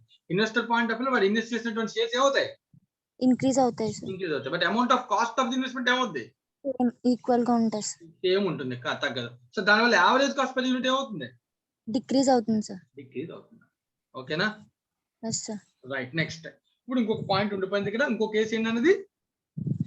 Right shares at lesser price then market. Right shares అంటే ఏంటి అసలు? ఫస్ట్ ఆఫ్ ఆల్ ఇది ఫ్రీగా ఓకే మన సార్. కంపెనీలో ఎప్పటి నుంచో షేర్స్ హోల్డ్ చేస్తున్నందుకు గాను వాడికి మనం ఇచ్చేటువంటి ఒక బెనిఫిట్. Yes sir. ఓకేనా? ఏంటి ఆ బెనిఫిట్ అంటే, సో నా దగ్గర ఎప్పటి నుంచో హోల్డ్ చేస్తాను. ఫర్ ఎగ్జాంపుల్ నేను ఉన్నాను, సో నేను ఈ కంపెనీలో 10,000 షేర్స్ చాలా కాలం నుంచి హోల్డ్ చేస్తాను. Yes sir. కంపెనీకి నేనంటే ఇష్టం, నా కోసం కంపెనీ కోసం ఇన్వెస్ట్ చేస్తాడు ఈ పర్సన్ షేర్ హోల్డర్, వీడికి మనం ఏదైనా బెనిఫిట్ ఇద్దాం అని ఆలోచించి ఏం చెప్పిందంటే ఒక అనౌన్స్మెంట్ ఇచ్చింది అనమాట. That is called rights announcement. So ఈ అనౌన్స్మెంట్ ఏం చెప్పిందంటే 1 షేర్ ఫర్ ఎవ్రీ 2 హెల్డ్. 2 ఉంటే 1 షేర్ ఇస్తాను, నీకు ఇష్యూ చేస్తాను, నీకు ఇష్యూ చేస్తాను. ఎందుకంటే నువ్వు అంటే నాకు ఇష్టం. ఎందుకు నాకు ఇష్టం? ఎందుకంటే నా కంపెనీలో ముందు నుంచి నువ్వు ఏం చేస్తావు? ఇన్వెస్ట్ చేసావు. ఓకేనా? Okay sir. ఓకే. కానీ ఇప్పుడు నేను నీకు ఎంతకి ఇష్యూ చేస్తాను అని క్వశ్చన్ అడిగితే అప్పుడు కంపెనీ చెప్తుంది అనమాట, సో నీ షేర్ నువ్వు ఏవైతే ఇన్వెస్ట్ చేసావో దాని మార్కెట్ లో వాల్యూ 15 రూపీస్ ఉంది. Okay sir. నీకు 3 రూపీస్ డిస్కౌంట్ ఇచ్చి 12 రూపీస్ కి ఇష్యూ చేస్తాను అన్నా.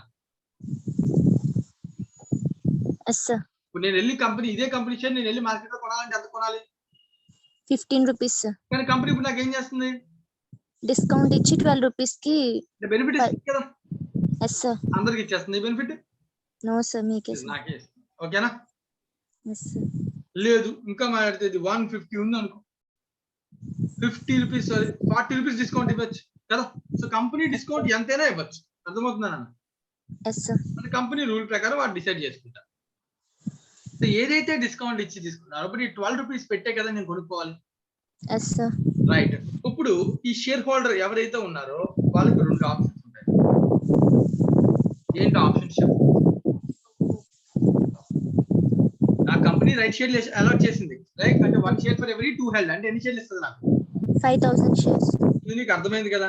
సో ఇప్పుడు ఈ 5,000 షేర్స్ నేను కావాలంటే కొనుక్కోవచ్చు, లేదంటే లేదు మాని. Right. Yes sir. So 2 options ఏంటంటే ఐదర్ వాటిని ఏం చేయొచ్చు? పర్చేస్ చేయొచ్చు, లేదా ఇగ్నోర్. Sold the right. నాకు వచ్చిన హక్కు ఉంది కదా నా రైట్. Yes sir. రైట్ ని సేల్ చేసేయచ్చు. హక్కు ఏంటి? 12 రూపీస్ కి షేర్ ని పర్చేస్ చేయడం సార్. అలా ఎన్ని షేర్ల వరకు కొనే హక్కు ఇచ్చారు నాకు? 5,000 షేర్స్ సార్. రైట్. నాకు ఒక మంచి ఫ్రెండ్ ఉన్నాడు. ఎవరన్నా? మూర్తి సార్.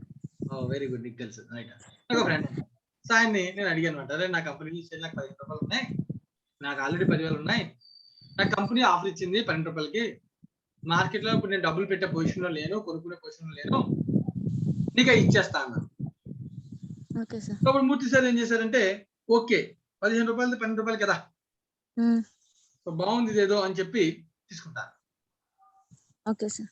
తీసుకుంటా అన్నదన్న ఎంత ఫ్రెండ్ అయినా అంత ఊరికి ఇవ్వలేనా, మనసు బాధపడిందా. నేనేం చేశానంటే, నువ్వు కొనుక్కుంటే మార్కెట్ లో 15 రూపాయలు పెట్టి కొనుక్కోవాలి, నీ కంపెనీ 3 రూపీస్ డిస్కౌంట్ ఇస్తుంది కదా, నాకు 1 రూపీ పే చేయి పెర్ షేర్. అడగచ్చా అడగకూడదు? అడగొచ్చు సార్. అడిగాను నాన్న. Okay sir. మూర్తి సార్ కోపం వచ్చింది, అయినా కూడా నాకు ఇచ్చారు మొత్తం డబ్బులు. ఓకేనా? Okay sir. కావాలి కదా మనకి 14 రూపాయలకి 12 రూపాయలు షేర్ వస్తుంది కదా అన్న సార్, 2 రూపాయలు బెనిఫిట్ అవుతుంది అని ఇచ్చారు. ఓకేనా? ఇప్పుడు నేను దీన్ని అమ్మచ్చా లేదా మార్కెట్ లో? అమ్మచ్చు సార్. 5,000 షేర్స్ ఒక్కొక్క షేర్ మీద నాకు ఎంత వస్తుందన్నా? 1 రూపీ. 5,000. సో నేను ఐదర్ రైట్ ని అమ్ముకోవచ్చు లేదా ఆ రైట్ ని ఉపయోగించి నేను షేర్స్ కొనుక్కోవచ్చు కంపెనీ నుంచి. కంపెనీ నుంచి షేర్స్ కొనుక్కుంటే 5,000 షేర్స్ కి వాల్యూ ఎంత ఉంది? 5,000 ఇంటూ 12 60,000. 60,000. అలాగే నేను ఇంతకు ముందు ఆల్రెడీ 10,000 షేర్స్ హోల్డ్ చేశాను. అవి నేను ఒక్కొక్కటికి 10 రూపీస్ కే కొనేసాను ఇంతకు ముందు కదా. Yes, sir. అంటే ఎంత వాల్యూ? 1 lakh. నా బుక్స్ లో నేను వాల్యూ ఎంత రాసుకుంటాను ఇప్పుడు దీన్ని? 1,60,000. ఇది నేను రాసుకుంటున్నాను. అర్థమవుతుందా? పర్చేజ్ చేసి ఇది ప్రొసీజర్. Okay, ఈ sir. ప్రొసీజర్ వల్ల కూడా నువ్వు ఆలోచిస్తే ఓవరాల్ కాస్ట్ ఏమవుద్ది? చేంజ్ అవుతుంది. ఎందుకంటే ఓవరాల్ గా ఎన్ని షేర్స్? 15,000 shares. కాబట్టి పెర్ షేర్ ఎంత అవుతుంది చూస్తే 1,60,000 డివిజన్ 15,000. 10.6. యావరేజ్ కాస్ట్ తగ్గిపోయింది కదా. Yes, sir. అర్థమవుతుంది నేను చెప్పాను. Yes, sir. యావరేజ్ కాస్ట్ మారిపోతూ ఉంటుంది in case of bonus or right shares. Yes, sir. So ఎప్పుడైనా ఒకవేళ బోనస్ కానీ రైట్ షేర్స్ కానీ ఇస్తే యావరేజ్ కాస్ట్ మారిపోతుందని మనం ఏం చేయాలి? మార్చుకుని అకౌంట్ లో రికార్డ్ చేస్తాం. ఎందుకంటే మనం ఎంత ఖర్చు పెడితే అదే రాయాలి కాబట్టి. Yes, sir. అప్పుడు క్వశ్చన్ ఏంటంటే నాకు ఒక 5,000 ఇన్కమ్ వచ్చింది కదా నన్ను. Sir. ఈ కేసు అయితే 5,000 ఇన్కమ్ వచ్చింది కదా. Second case. Yes, sir. Yes, sir. 5,000 income అనేది నాకు ఇన్కమ్ కదా. అది నేను షేర్స్ కొనుక్కోలే, నేను రైట్ Yes, సేల్ sir. చేశాను. ఎవరికి? మీ ఫ్రెండ్ కి, sir. ఫ్రెండ్ కి. సో మరి ఆయన నుంచి నాకు డబ్బులు వచ్చినాయి కదా. Yes, sir. అది నాకు ఇన్కమా కదా? Income, sir. Income. It should be transfer to P&L. P&L. So దీన్ని కాస్ట్ ఆఫ్ ది అసెట్ కి అడ్జస్ట్మెంట్ చేయం. It will be transfer to P&L. P&L. ఇది కాస్ట్ కి సంబంధం లేదు కదా. Yes, sir. ఇన్కమ్ వచ్చింది నేను తీసుకున్నా. ఓకేనా? Okay, sir. రైట్. ఇప్పుడు ఇది overall concept relating to bonus and right shares. ఓకేనా?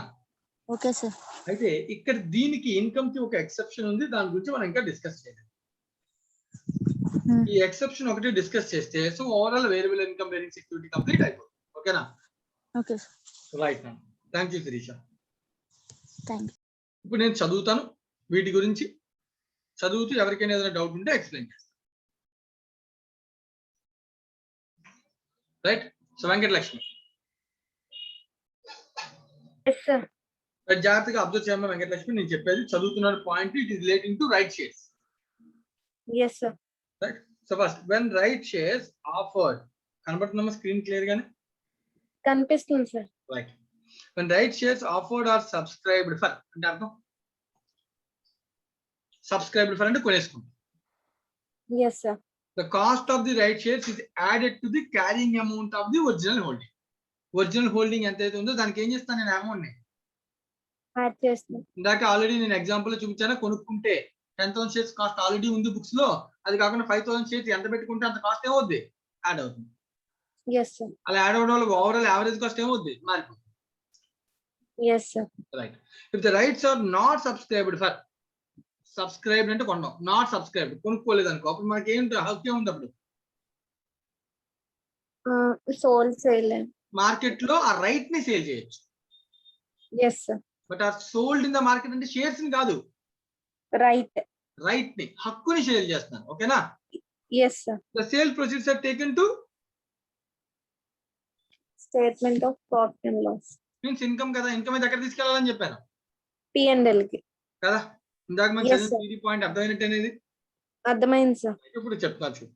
రైట్ షేర్స్ దాని యొక్క accounting. when right shares are offered for subscribed, cost of right shares should be added to the carrying amount. Not subscribed, they should be transferred to P&L. Yes, sir. కానీ ఇందాక నేను చెప్పాను అక్కడ ఏముందని చెప్పాను ఒకటి, ఎక్సెప్షన్స్. ఆ ఎక్సెప్షన్ గురించి మాట్లాడదాం. రైట్. ఇప్పుడు నేను ఒక క్వశ్చన్ అడుగుతాను. నేను చెప్పు ఫస్ట్ నేను ఒక క్వశ్చన్ అడుగుతాను. ఇందాక రెగ్యులర్ కేసు ఉంది కదా. Yes, sir. రెగ్యులర్ కేసులో నాకు డివిడెండ్ వచ్చింది కదా. Yes, sir. ఆ డివిడెండ్ నేను కాస్ట్ నుంచి ఎందుకు తగ్గించాను? సార్ ఆ డివిడెండ్ అమౌంట్ ని కాస్ట్ నుంచి ఎందుకు తగ్గించాను? మీకు గుర్తుందా? డివిడెండ్ ప్రీ ఎక్విజిషన్ అయితే మన కాస్ట్ నుంచి ఏం చేయాలి? దాన్ని రెడ్యూస్ చేయాలి. నాకు అనుకున్నామా? ప్రీ ఎక్విజిషన్ అన్నాను దాని పేరు. Yes, sir.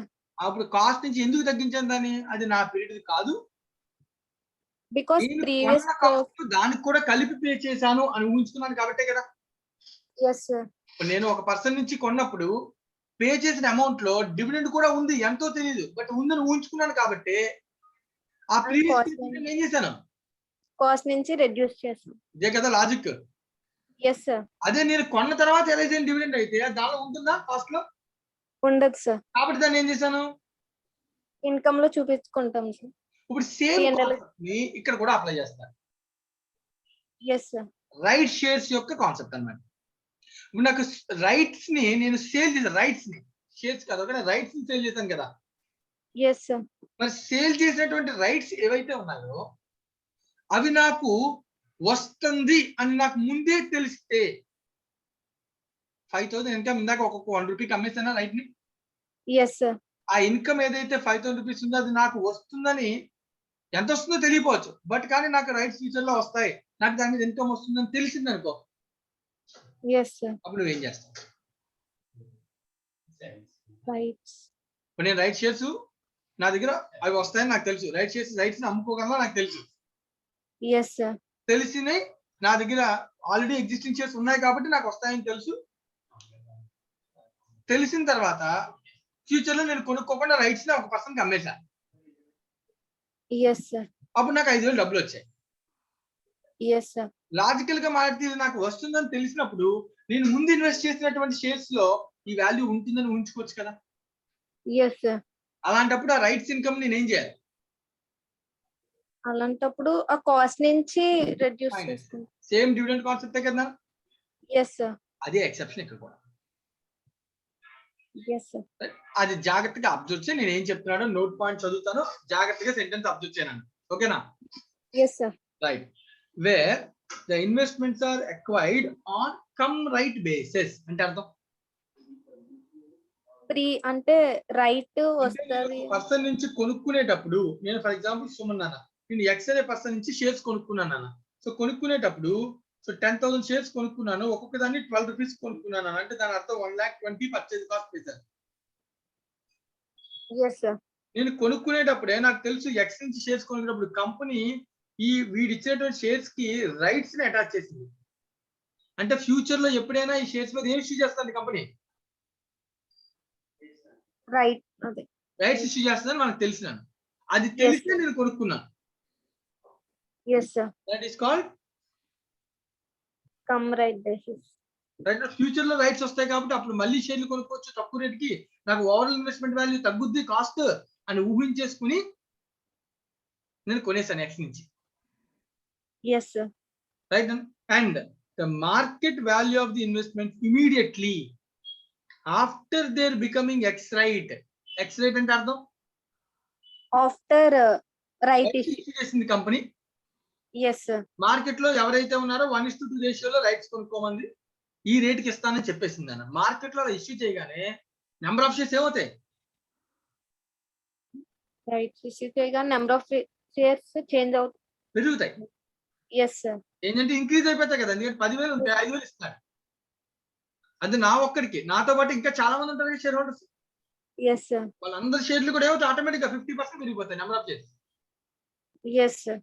మరి 50% నెంబర్ ఆఫ్ షేర్స్ పెరిగితే మార్కెట్ లో నెంబర్ ఆఫ్ షేర్స్ ఒకసారి పెరిగితే దాని వాల్యూ ఏమైపోద్ది, వాల్యూ డిక్రీజ్ అయిపోతుంది. వాల్యూ డిక్రీజ్ అయ్యే ఛాన్సెస్ ఉంటాయి. మార్కెట్ లో ఆ షేర్ యొక్క వాల్యూ ఏమవుతుంది, డౌన్ అయ్యే ఛాన్సెస్, ఎందుకంటే నెంబర్ ఆఫ్ షేర్స్ ఏమవుతుంది తక్కువ రేట్కి పెరిగిపోతుంది, ఎస్ సార్. రైట్ అన్న. ఎక్సెప్షన్ అదే చెప్తున్నాడు, నీకు తెలిసి కొని మార్కెట్ వాల్యూ ఆ కంపెనీ రైట్స్ ని ఇష్యూ చేశాక ఆ వాల్యూ కానీ lower than the cost which they are acquired. నేను ఎంత కొన్నాను ఇక్కడ, 1,20,000. మార్కెట్ వాల్యూ ఆఫ్ షేర్ ఎంత, 12 రూపీస్.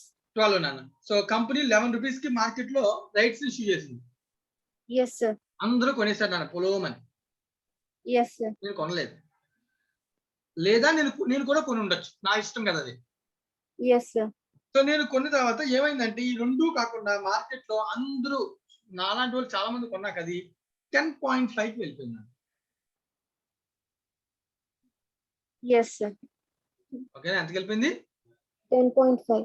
వాళ్ళు ఉన్నది కాస్త ఎంత అయింది 10.5, అంటే నాకు ఒక్కొక్క షేర్ మీద ఎంత వాల్యూ తగ్గింది 1.5 కదా. మరి ఇప్పుడు ఏవైతే రైట్ షేర్స్ మీద నాకు ఇన్కమ్ వచ్చిందో, ఎంత వచ్చింది ఇన్కమ్, రైట్ షేర్స్ మీద ₹1 అని ₹1 వచ్చింది. Yes sir. 5,000 షేర్స్ మీద ₹1 వచ్చింది కదా అంటే ఎంతనా? 5,000. మరి ఈ 5,000 ఈ 1.5 కన్నా పర్ షేర్ 1.5 కన్నా ₹1 అనేది తక్కువ ఎక్కువ? ఎక్కువ సార్. 1.5 అనేది down, drastic down. Yes sir. నాకు వచ్చిన ₹1 అనేది ఇన్కమ్. Yes sir. అప్పుడు కాస్ట్ డ్రాస్టిక్ డౌన్ అయినప్పుడు వచ్చినటువంటి ₹1ని ఇన్కమ్ కింద ట్రీట్ చేయొద్దు అని చెప్తున్నాడు. Yes sir. నా కాస్ట్ ని అడ్జస్ట్ చేసుకుంటే కరెక్ట్ కదా దీనికి? Yes sir. ₹12 కాస్ట్ ని కాస్త ఈ ₹1ని అడ్జస్ట్ చేసుకుని ఎంత కింద మార్చుకుంటాను? కనీసం ₹11. 11 కింద మార్చుకుంటా. అంతేగాని ఇన్కమ్ కింద చూపిస్తే నా కాస్ట్ ఎంత చూపిస్తుంది బుక్స్ లో? ₹12 చూపిస్తుంది. ₹12 చూపిస్తున్నా. సో అలా చేయొద్దు. ఎందుకంటే ఇది నీకు ముందే తెలుసు వస్తుందని. మార్కెట్ డౌన్ అయిపోయింది కాబట్టి నీ కాస్ట్ నువ్వు ఏం చేస్తావు? కావాలంటే తగ్గించుకో. ఎస్. అదే మార్కెట్ వాల్యూ అలాగే 12 ఉందనుకో నాన్న, ఇంతకు ముందు కమరేట్ బేస్ ఎంత ఉందో అంతే ఉందనుకో, అప్పుడు ఈ 5,000 ఏం చేయమంటావు? 5,000 ఇన్కమ్ కింద ఇన్కమ్ కింద చూపించుకో. సో ఒకటే చెప్తున్నాడు ఎక్సెప్షన్ ఏంటి? నువ్వు దానిలో కమరేట్ బేస్ లో కొని ఉండాలి, తెలిసి ఉండాలి. ఆ తర్వాత కంపెనీ ఏం చేసి ఉండాలి? రైట్ షేర్స్ ఇష్యూ చేసి ఉండాలి. రైట్ షేర్స్ ఇష్యూ చేసిన తర్వాత మార్కెట్ వాల్యూ ఏమై ఉండాలి? మార్కెట్ వాల్యూ తగ్గితే ఆ డౌన్ నేను కొన్నప్పుడు ఉన్నటువంటి కమరేట్ వాల్యూ కన్నా తక్కువగా ఉంటే అప్పుడు నీకు వచ్చిన ఇన్కమ్ ఏం చేయమన్నా? కాస్ట్ లో నుంచి రెడ్యూస్ చేస్తాం. తగ్గించు అని చెప్తాను. ఇట్ మే బి అప్రోప్రియేట్ అండి. ఇది అప్రోప్రియేట్ అన్నట్టు maybe, not compulsion. May be appropriate to apply the sale process of the rights to reduce the carrying amount of such investments to the market value. Market value వరకు తగ్గించు, అంతకని ఎక్కువ తగ్గించు. For example నాకు ఇక్కడ ₹2 benefit వచ్చి 10,000 వచ్చింది అనుకుందాం. ఒక్క షేర్ ని రైట్ ని ₹2 కమ్మేశాను మూర్తి గారికి.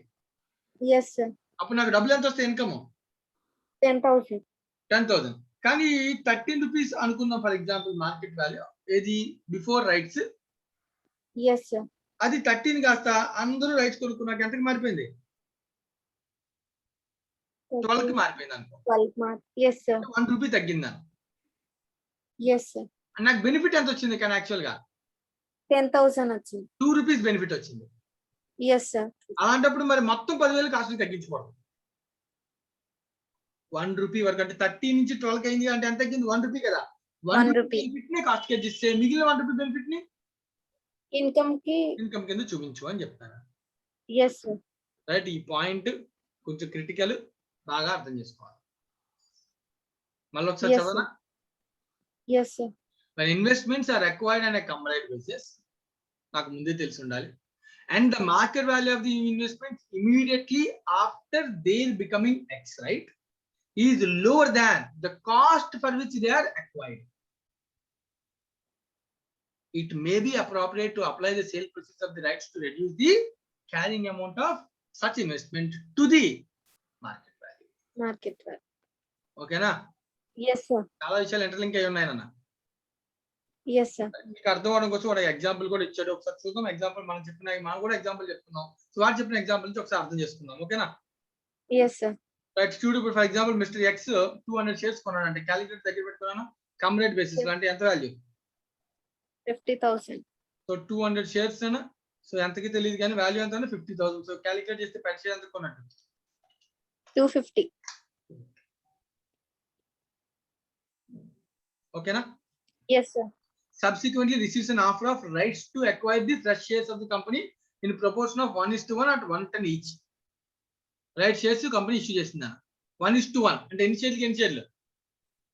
1 షేర్ కి 2 అంటే 200 ఉన్నాయి కదా, 200 షేర్స్ ఇచ్చేస్తుంది కంపెనీ. మార్కెట్ లో ఎంతకి ఇస్తుందా 200 షేర్స్ ని? 200 షేర్స్ 110 కి. 110 అంటే నేను ఇప్పుడు మార్కెట్ లో మళ్ళీ కొనుక్కోవాలంటే 200 షేర్స్ ని అంటే కంపెనీ నాకు ఇష్యూ చేస్తే నేను ఎంత డబ్బులు పెట్టి కొనుక్కోవచ్చు? 22,000 కొనుక్కోవచ్చు. లేదంటే నా ఆప్షనా కంపెనీ ఇష్టమా? మన option. Purchaser option. So ex subscriber ఎవరైతే కొనుక్కున్నారో for the rights issue the total cost of the X holding of 400 shares would amounted to 72. ఎందుకంటే 50 ఎగ్జిస్టింగ్ ప్లస్ కొత్త 22 టోటల్ ఎంతనా? 72,000. ఇది కొనుక్కుంటే ఎస్ సార్. సెకండ్ ఆప్షన్ ఏంటి? రైట్స్ ని కొనుక్కోకుండా రైట్స్ సేల్ చేయొచ్చు. Yes sir. రైట్ షేర్స్ ని కొనుక్కోకుండా రైట్స్ ని సేల్ చేయొచ్చు. మీనింగ్ ఎస్ అర్థం? Yes sir. Right. Suppose he does not subscribe but sells the rights for 15,000. Observe చేయను. 15,000 కి మార్కెట్ లో అమ్మేశాడు నాన్న రైట్స్. Yes sir. షేర్స్ కి రైట్ ఉంది నాకు. 200 షేర్స్. అంటే డివైడ్ బై 200 అంటే ఒక్కొక్క షేర్ మీద ఎంత రైట్ నన్ను అంత వాల్యూకి అమ్మేశాను. 75. 75 రూపీస్ కొనుక్కునేవాడు ఉన్నాడా డబ్బులు పెట్టి? ఎస్. ఎందుకంటే దాని మార్కెట్ వాల్యూ ఎంత అయింది? ఎంతకి ఇస్తుంది కంపెనీ? 110 కి. ఇక్కడ కంపెనీ నేను కొనేటప్పుడు దాని వాల్యూ ఎంత? 250. 250 నుంచి మార్కెట్ లో ఉన్న వాల్యూ 110 అయినప్పుడు 110 కి ఇస్తున్నప్పుడు కంపెనీ 75 రూపీస్ తగ్గించుకోలేడా? తగ్గించుకుంటారు. 250 నుంచి 110 అంటే ఎంత డిస్కౌంట్ తగ్గించేస్తాడు మనకి? 140. ఆ 140 రూపీస్ బదులు 75 నేను తీసుకున్నాను, వాడు మిగిలిన 110 పెట్టి ఆడు కొనుక్కుంటాడు. Yes sir. ఇంకా బెనిఫిట్ ఉన్నట్టే కదా. Yes sir. ఓకే, ఇప్పుడు జాగ్రత్తగా. The X right market value is 200 shares. Immediately after the right falls to 40,000. అది రైట్స్ ఇష్యూ చేయగానే అందరూ కొనుక్కోగానే మార్కెట్ లో 250 కన్నా ఇంతకు ముందు నేను కొన్నాను. Yes sir. అది కాస్త ఏమైపోయింది ఇప్పుడు? 40,000 వెళ్ళిపోయిందంట. అంటే 200 షేర్స్ రూపంలో చూసుకుంటే అది కలిపినట్టు 250 రూపీస్ తగ్గిపోయింది. Yes sir. ఓకేనా? ఇప్పుడు క్వశ్చన్ ఏంటంటే ఎంత అయితే నీకు తగ్గిపోయిందో 50 రూపాయలు, ఓకేనా, నాకు బెనిఫిట్ ఎంత వచ్చింది? 15,000. పర్ షేర్ రూపంలో 75. పర్ షేర్ రూపంలో లాస్ ఎంత? 50. పర్ షేర్ రూపంలో నాకు వచ్చిన బెనిఫిట్ ఎంత? 75. ఇప్పుడు నేను అడ్జస్ట్మెంట్ 75 రూపీస్ కాస్ట్ కి అడ్జస్ట్ చేయను, పర్ షేర్ చొప్పున 50 రూపీస్ వరకు అడ్జస్ట్ చేయను. 50 రూపీస్ వరకు అడ్జస్ట్ చేస్తాం సార్. మిగిలింది ఇన్కమ్ లో చూపించుకుంటాం. అంతే, అదే answer. In this case out of the sale proceeds of 15,000, 10,000 may be applied to reduce the carrying amount to the market value of 40,000 and the 5,000 would be credited to P&L account. అంటే ఈ 50,000 నా cost ఏదైతే ఉందో దాన్ని 40 కి తీసుకొచ్చే వరకు అంటే ఎంత వాల్యూ తగ్గింది నాకు? 10,000. ఆ 10,000 వరకు నువ్వు నీ ఇన్కమ్ నుంచి అడ్జస్ట్ చేసుకో. ఇన్కమ్ కి చూపించకుండా కాస్ట్ నుంచి అడ్జస్ట్ చేసుకో. Yes sir. నాకు 15,000 వచ్చింది కదా అంటే 10,000 వరకు అలా అడ్జస్ట్ చేసుకో, బట్ 5,000 మాత్రం చూపించాలి. ఇన్కమ్ లా చూపించు. రైట్ అన్న? పాయింట్ క్లియర్ అన్న? Yes sir. అయిపోయింది అన్న. సో ఎవరికైనా రైట్ చేస్తే ఏమైనా డౌట్ ఉంటే అడగచ్చు.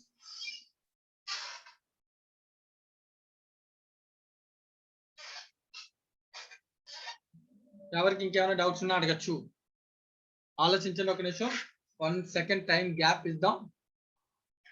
1 మినిట్ సారీ టైం గ్యాప్ తీసుకుని ఒక నిమిషం ఆలోచించి డౌట్స్ ఏమైనా ఉంటే అడగండి. బాగా థియరిటికల్ కదా, కొంచెం టైం తీసుకుంటుంది, బాగా ఆలోచించండి.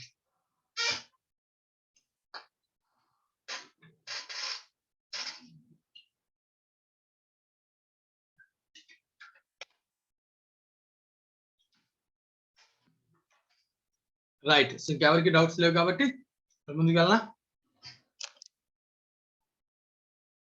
రైట్. సో దీంతో రైట్ షేర్స్ కాన్సెప్ట్ మొత్తం క్లియర్ గా నేను చెప్పాను. సో దాన్ని జాగ్రత్తగా గుర్తుపెట్టుకోవాలి. సో గుర్తుపెట్టుకుని క్వశ్చన్ లో ఇచ్చిన డేటా ప్రకారం దాన్ని అప్లై చేయాలి. Last and final. సో ఒకవేళ sir where the investment is acquired by bonus, already ఇందాక డిస్కస్ చేస్తాం. No amount is entered in the capital investment column since the investor has not paid anything. So investment column లో ఏం పెంచాం? Face value పెంచాం. ఎందుకంటే shares వచ్చేదే కాబట్టి. Shares వస్తే పెరుగుతాయి కదా, నెంబర్ ఆఫ్ షేర్స్ పెరుగుతాయి కాబట్టి పెంచుతాం. బట్ కానీ అమౌంట్ కాలమ్ లో అయితే అమౌంట్ ని పెంచాం, ఎందుకంటే we have not paid anything. Right. So this is the concept of bonuses. So finally last and final ఇక్కడ ఇంకో ఇంపార్టెంట్ పాయింట్ ఉంది నాన్న, ఇది అబ్జర్వ్ చేయాలి. Disposal of investment. సేల్ గురించి మాట్లాడితే ఫిక్స్డ్ ఇన్కమ్ బేరింగ్ సెక్యూరిటీలో sale value is compared with cost. Cost can be calculated based on FIFO, LIFO or average, weighted average. మూడిట్లో ఏదో ఒక మెథడ్ క్వశ్చన్ బట్టి మనం ముందుకు వెళ్ళాలని డిస్కస్ చేద్దాం, గుర్తుండుంటే. ఇప్పుడు క్వశ్చన్ ఏంటంటే షేర్స్ అయితే అప్పుడు ఎలా? షేర్స్ కి FIFO కాన్సెప్ట్ అప్లై చేయకూడదు. ఎందుకంటే సో బోనస్ రైట్ షేర్స్ కానీ ఇష్యూ చేస్తే అవే కంపెనీ షేర్స్ నేను పర్చేజ్ చేయడం వల్ల పెరగల, కంపెనీ ఇష్యూ చేయడం వల్ల, బోనస్ వల్ల, రైట్స్ వల్ల. వాటి అమౌంట్ మార్కెట్ ప్రకారం ఉండదు. మార్కెట్ కన్నా ఎక్కువలు ఉంటాయి, ఎక్కువలు ఉండవు కానీ తక్కువ ఉంటాయి. లైక్ రైట్ షేర్స్ అయితే ఇంకా కొంచెం తక్కువ ఉంటుంది, బోనస్ అయితే ఫ్రీగా ఉంటుంది. సో అలాంటప్పుడు కాస్ట్ అంటే ఫీఫోన్ అప్లై చేస్తే బోనస్ షేర్స్ వాల్యూ 0 అవుతుంది. ఫర్ ఎగ్జాంపుల్ నేను బోనస్ షేర్స్ అమ్మాను అనడానికి అంటే కాస్ట్ 0నా? రాంగ్ కదా. లేదా రైట్ షేర్స్ నేను సేల్ చేశాను అనడానికో, రైట్ షేర్స్ మార్కెట్ నుంచి 12 రూపాయలు కొన్నాను, 15 రూపాయలు మార్కెట్ వాల్యూ అంటే 12 రూపీస్ నా కాస్ట్ అంటే నా కాస్ట్ 12 అయింది. కానీ రియల్ గా మాట్లాడుకుంటే అది మిగతా వాటితో కంపేర్ చేసి యావరేజ్ కాస్ట్ చెప్పాలి తప్ప వాటి ఒక్కదాని కాస్ట్ కింద చెప్పకూడదు. అలాంటప్పుడు నేను ముందు ఏదైతే కొన్నానో షేర్స్ వాటిని నమ్మినప్పుడు వాటి కాస్ట్ తో మాత్రమే కంపేర్ చేస్తే అది రాంగ్ అవుతుంది. కాబట్టి in case of shares rights కానీ బోనస్ కానీ ఇష్యూ చేస్తే we have to apply average method, right నా? సో ఇది మనకి ఆల్రెడీ పాయింట్స్ అన్ని తెలుసు, పిఎన్ఎల్ తీసుకెళ్ళాలి. ఇదంతా కూడా రిలేటెడ్ టు డిబెంచర్స్, షేర్స్, వీటి గురించి నేను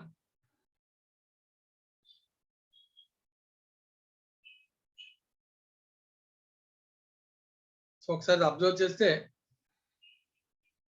in case these securities the entire amount of sale prices should be created in the capital column in the investment account unless the amount is accrued dividend fiscally established. So ఇవన్నీ books లో entries, వీటి గురించి only average cost మాత్రమే apply చేయాలి, వేరే ఏమి మనం చేయకూడదు. This is the theory relating to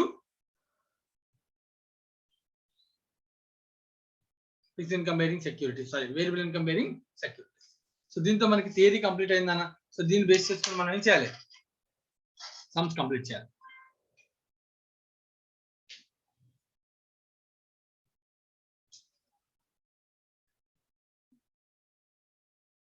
ఎవరికి ఏమైనా డౌట్స్ ఉంటే అడగచ్చు.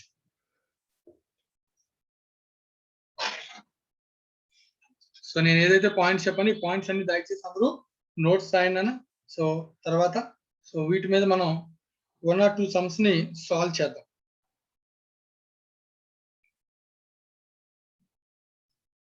Question number 2. So Ramya sir. Question number 2 చేద్దామా Ramya? Yes sir. Right.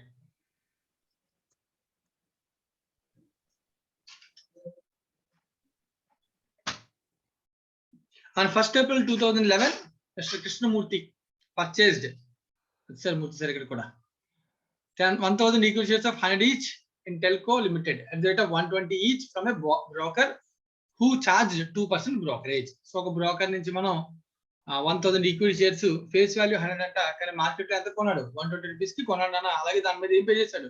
Brokerage కూడా పే చేశాడు. He incurred 50 Paisa per 100 rupees. 50 rupees for 100 rupees, 50 paisa for 100 rupees as a cost of share transfer stamps. So రెండు ఖర్చు కదా, brokerage pay చేశాడు, share transfer stamp cost, stamping charges కూడా pay చేశాడు.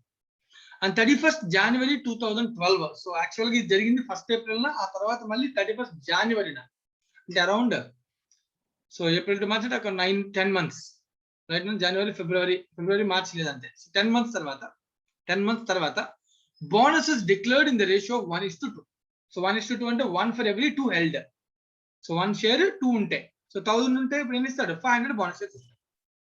Before and after the record date of the bonus shares, the shares were quoted at 175 per share and 90 per share respectively. So company bonus ఇవ్వడానికన్నా ముందు market లో 175 rupees ఉందంటే bonus share, తర్వాత అది bonus issue చేయగానే 90 rupees పడిపోయిందంట. On 31st March 2012, Mr. Krishnamurthy sold bonus shares to a broker who charged 2% brokerage. తర్వాత వాటిని bonus shares ని అమ్మేశారంట. Show the investment account in the books of Krishnamurthy who held the shares as a current asset, and the closing value of investment shall be made at cost or market value, whichever is lower. చెప్పకపోయినా మనం చేస్తాం. The current asset is always valued at cost or market value, whichever is lower. Ramya, question అర్థమైందా? Yes sir. ఒకటి కొన్నాడు, bonus వచ్చింది, అన్నిటిని మళ్ళీ ఏం చేశాడు? 31st March అమ్మేశాడు. అన్ని అమ్మలేదు, సారీ, బోనస్ అమ్మేశాడు. బోనస్ షేర్స్ ఎన్ని అమ్మేసినట్టు? 500 షేర్స్ అమ్మేశాడు. 500 సార్. మిగిలిన కంటిన్యూ అవుతాయి 1000 షేర్స్. ఓకేనా? Yes sir. సాల్వ్ చేద్దామా? Yes sir. సో ఇప్పుడు ఫార్మాట్ అది మళ్ళీ నేను కొత్తగా చెప్పాల్సిన అవసరం లేదు, ఎందుకంటే format similar to fixed income bearing security. Securities. So ఏంటి ఫార్మాట్ లో ఏముంటుంది చెప్పు. In the books of books of Krishnamurti, okay Krishnamurti, script, script,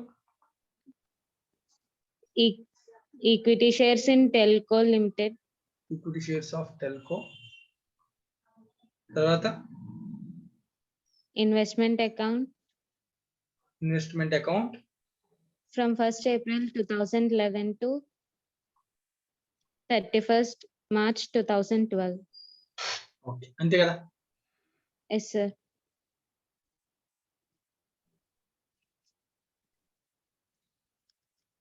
right.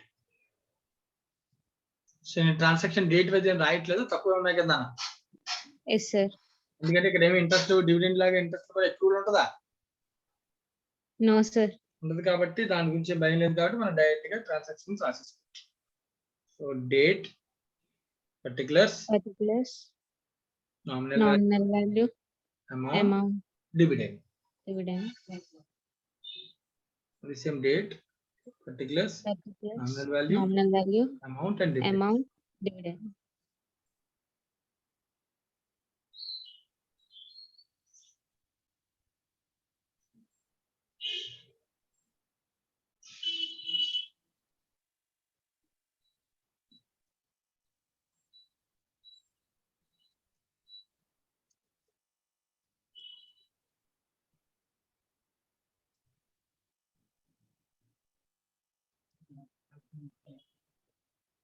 Okay అన్న.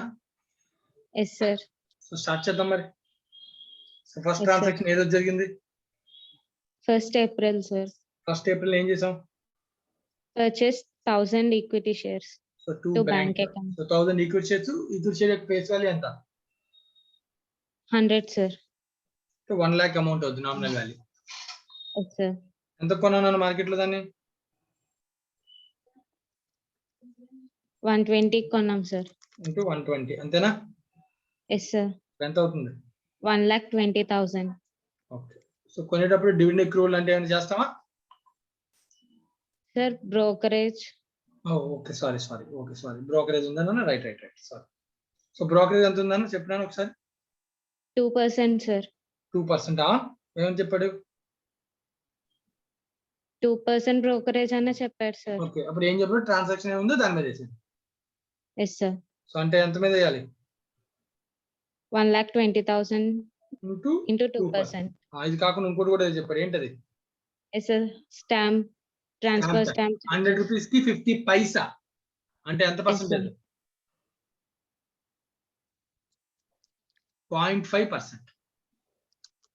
Yes, sir. అంటే 1,20,000 కూడా మనం ఎంత వేయాలి. 0.5%. అంతే. లేదు 0.5 100 వేసినా అదే 100 రూపీస్ కి 50 పైసా అంటే అదే అర్థం.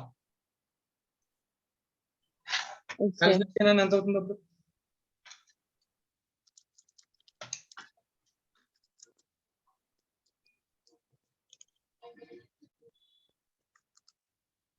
$2.5% అన్న 1,20,000 మీద.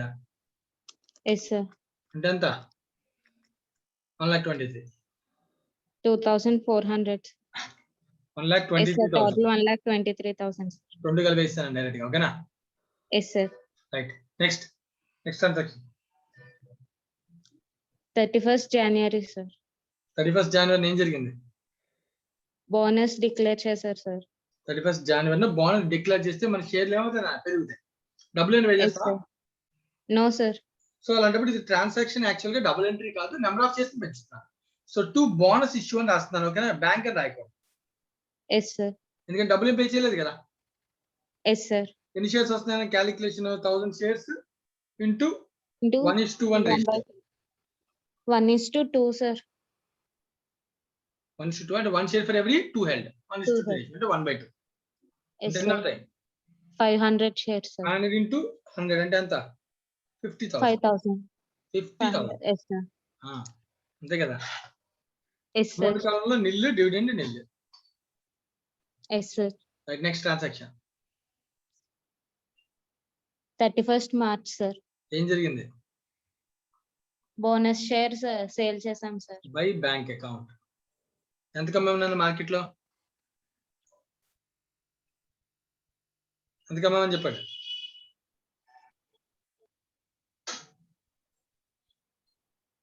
ఎంత కమ్మేమని చెప్పాడు రమ్య? 90, sir. ఆ? పర్లేదమ్మా చెప్పినా. Mister Krishnamurthy sold shares to bonus to broker, అంతేనా? Yes, sir. To charge 2% broker amount చెప్పలేదు మరి. అయ్యో రైట్, నేను ఇక్కడే చెప్పాను కదా before and after the record date bonus market value ఎంత ఉందంట? 90, sir. బిఫోర్ 175. ఇది బోనస్ ఇష్యూ చేసిన తర్వాత సేలా చేయకుండా సేలా? చేసిన తర్వాత ఆ సేల్, తర్వాత మరి మార్కెట్ లో ఎంత ఉంది వాల్యూ? 90, sir. అంతకే కదా అమ్మంటాడు. Yes, sir. డైరెక్ట్ మీనింగ్ నాన్న, డైరెక్ట్ ట్రాన్సాక్షన్ చెప్పకపోతే ఏది పడితే రాసుకోకూడదు. సెంటెన్స్ ఇండైరెక్ట్ గా ఇచ్చాడు, ఓకేనా? Yes, sir. ఎంత అమ్మేశాడు అన్న? 500 షేర్స్ అమ్మేశాడు 90 రూపీస్ చొప్పున 90 rupees. ప్లస్ మళ్ళీ దాని మీద ఏముంది? Brokerage. Brokerage. So 500 into Sir, 90 brokerage minus చేయాలి కదా, sir. మైనస్ అయ్యాను, sorry minus.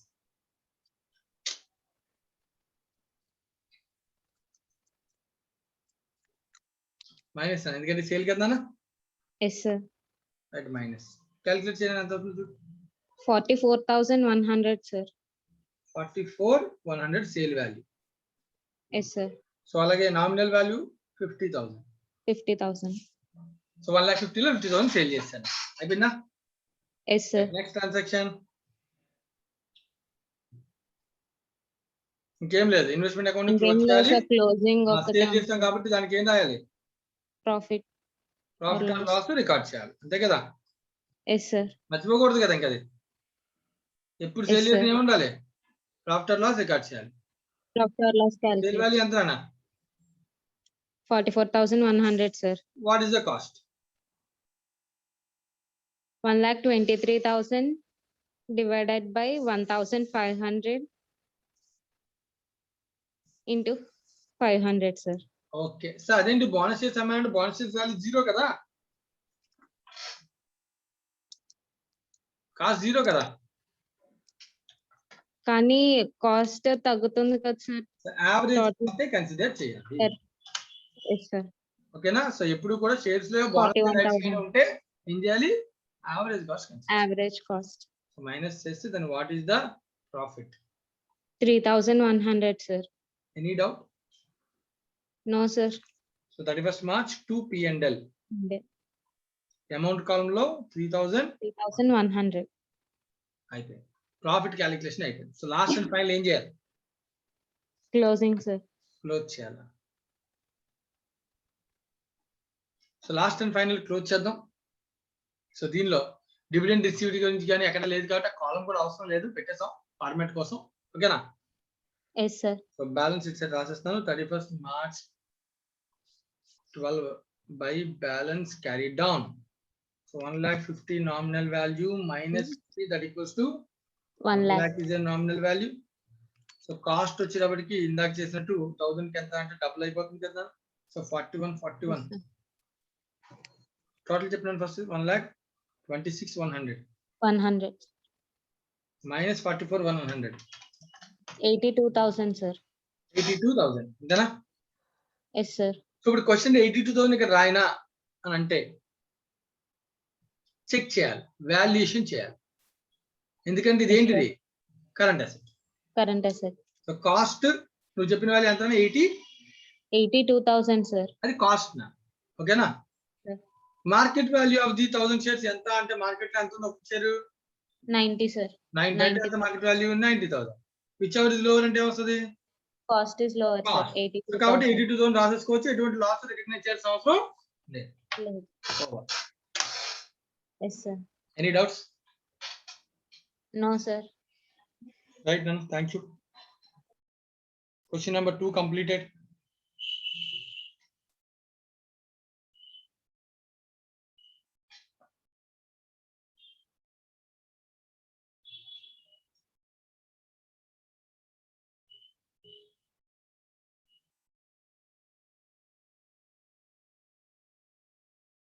So similar question and almost same model. ఈసారి మనకి హింట్స్ కూడా ఇస్తున్నాను. మనం ఇందాక ఏవైతే డౌట్స్ ఫేస్ చేసామో అవి కూడా. సో చూడండి ఇక్కడ after capitalization shares reported 95 mistakes sold the bonus shares at 90%. ఇంత ముందు క్వశ్చన్ కి ఈ క్వశ్చన్ కి డిఫరెన్స్ అబ్జర్వ్ చేయాలి. క్వశ్చన్ చదువుతాను, అబ్జర్వ్ చేద్దాం. Shivamarkandeyulu Yes, sir. శివమార్కండేయులు చదువుతాను, చదివిన తర్వాత ఇంత ముందు ఈ క్వశ్చన్ కి డిఫరెన్స్ అబ్జర్వ్ చేయాలి. Yes, sir. A mistake to purchase 500 equity of 500 each Omega company at 62,500 inclusive of brokerage and stamp duty. Help చెప్పేసారు. Yes, sir. Some years later, the company resolved to capitalize its profits and issue to the shareholders equity shares of one share, bonus share for every share held by them. One equity share for every share. And 1:1 Yes, sir. ratio. Yes, sir. Prior to capitalization means capitalization and bonus. Bonus. Bonus issue is also known as capitalization of profits. Yes, మన sir. దగ్గర company దగ్గర profits ఎక్కువ ఉంటే వాటిని dividend రూపంలో ఇవ్వడం కన్నా కొన్నిసార్లు కంపెనీ ఏం చేస్తుందన్న షేర్స్ రూపంలో ఫ్రీగా ఇస్తుంది. Yes, sir. ఫ్రీగా కంపెనీ షేర్లు ఇష్యూ చేసినప్పుడు వాటి ప్రాఫిట్స్ యూటిలైజ్ చేసుకుంటున్నారు కాబట్టి కంపెనీ ఏం చేస్తుందన్న దాని క్యాపిటలైజేషన్ అని కూడా అంటాము. Yes, sir. And bonus issue is also known as capitalization Capitalization. Profits. Remember this. సరే ఎందుకు చాలా అంటాం? సింపుల్. ఇది బ్యాలెన్స్ షీట్ అనుకో, Yes, sir. క్యాపిటలా Yes, sir. P&L ప్రాఫిటా? Yes, sir. ఇప్పుడు ప్రాఫిట్ 10,000 ఉంది నా దగ్గర, క్యాపిటల్ 1,00,000 రూపాయలు ఉందన్న. Yes, sir. ఈ ప్రాఫిట్ నుంచి యాక్చువల్ గా డివిడెండ్ పే చేస్తే ప్రాఫిట్ తగ్గించారు, బ్యాంక్ బ్యాలెన్స్ తగ్గుద్ది. Yes, sir. మరి ఇప్పుడు ఈ 10,000 తీసుకెళ్లి షేర్స్ రూపంలో ఇష్యూ చేస్తే క్యాపిటల్ ఏమవుతుంది? తగ్గుతుంది. పెరుగుతుంది. Yes, sir. ఫ్రీగా షేర్లు ఇష్యూ చేస్తున్నాం, క్యాపిటల్ ఏమవుద్ది? పెరుగుతుంది, sir. నా క్యాపిటల్ అకౌంట్ లో ఫేస్ వాల్యూ పెరుగుతుంది కదా, ఇప్పుడు Yes, sir. Yes, sir. Profit తగ్గిపోతుంది. ఇది కంపెనీ sir. పాయింట్ ఆఫ్ వ్యూలో నాన్న, ఇన్వెస్టర్ పాయింట్ ఆఫ్ వ్యూలో కాదు. Yes, sir. Company point of వ్యూలో ప్రాఫిట్స్ తీసేసి డబ్బులు పే చేయొచ్చు, లేదా డివిడెండ్ రూపంలో, లేదా ప్రాఫిట్ తీసేసి షేర్స్ రూపంలో బోనస్ ఇవ్వచ్చు. Bonus అయితే క్యాపిటల్ ఏమైంది? పెరిగింది. క్యాపిటలైజ్ చేశాను అంటే పెరిగిందా లేదా? పెరిగింది, sir. అందుకే దీని పేరు capitalization of profits. Yes, sir. Right. The shares of the Omega company were quoted at 175 per share. Prior to capital, before bonus 175, after bonus Yes, sir. 92.5. 92.5. Bonus shares are sold at 90. Yes, Return sir. investment account at average cost basis. ఇంత ముందు question కి ఈ question కి difference ఏంటి? Same కదా, sir? అంతా same ఏనా? ఒక్కటే. Yes, sir. ఇంత ముందు క్వశ్చన్ లో బోనస్ షేర్స్ యొక్క సేల్ వాల్యూ చెప్పలేదు, ఈ క్వశ్చన్ లో చెప్పలేదు. Yes, sir. ఇంతకు ముందు సేల్ వాల్యూ మనం ఏమని ఊహించుకున్నాం? After capitalization After. మార్కెట్ ఎంత ఉందో అదే ఊహించుకున్నాం. ఈసారి ఊహించుకోవడానికి లేదు, ఎందుకంటే ఆఫ్టర్ మార్కెట్ వాల్యూ 92.5 అయ్యి కానీ వీడు అమ్మింది కేవలం 90కి అమ్మేశాడు. ఎవరికో Yes, sir. మార్కెట్ లో ఎంత ఉంటే అంత అమ్మాలని రూల్ ఏం లేదని వాడు ఇష్టం కదా, Yes, sir. వాడు అమ్మేసుకున్నాడు. సో కాబట్టి మార్కెట్ వాల్యూ మారింది. అలాగే నువ్వు అబ్జర్వ్ చేయాలన్నా వాల్యుయేషన్ చేసేటప్పుడు మార్కెట్ లో ఉన్న దాంతో వాల్యూ చేయాలి. Yes, sir. So Market balance value. మిగిలిన దాని యొక్క కాస్ట్ ఎంతో నీ బుక్స్ లో చూసి దాని సేల్ వాల్యూ కాస్ట్ ని దాని యొక్క మార్కెట్ వాల్యూ 92.5 తో చూసి రెండింటిలో ఇచ్చేవారు Lower. Yes, sir. రెండోది మనం ఇందాక సమ్ చేసినప్పుడు బోనస్ షేర్స్ లో కాస్ట్ క్యాలిక్యులేట్, సేల్ లో ప్రాఫిట్ అండ్ లాస్ కనుక్కునేటప్పుడు కాస్ట్ అంటే ఏం చేయమని చెప్పాను? Sir. Profit or loss calculate చేసేటప్పుడు Yes, sir. సేల్ కాస్ట్ ని కంపేర్ చేయాలి. Yes, sir. సేల్ వాడు ఇచ్చేసాడు 90 rupees per share. Yes, sir. Cost ఎంత? Cost. బోనస్ మొత్తం అన్ని- షేర్స్ యావరేజ్ చేయాలని అనుకున్నావా లేదా? Yes, sir. అన్ని షేర్స్ యావరేజ్ చేయాలి, sir. అది ఆడే చెప్పేసరి సార్. ఇంతకు ముందు మనం అజంప్షన్ రాయాలి note point. Yes, sir. In case of bonus issue cost is calculated based on average method అని అది select Yes, sir. Yes, sir. అంతేనా? అంతేనా కదా? Yes, sir. అంతా ఏంటన్నా క్వశ్చన్. Same. కాబట్టి ఇది ఏంటిది? Homework. ఇది చేయాలి. Right done. Yes, sir.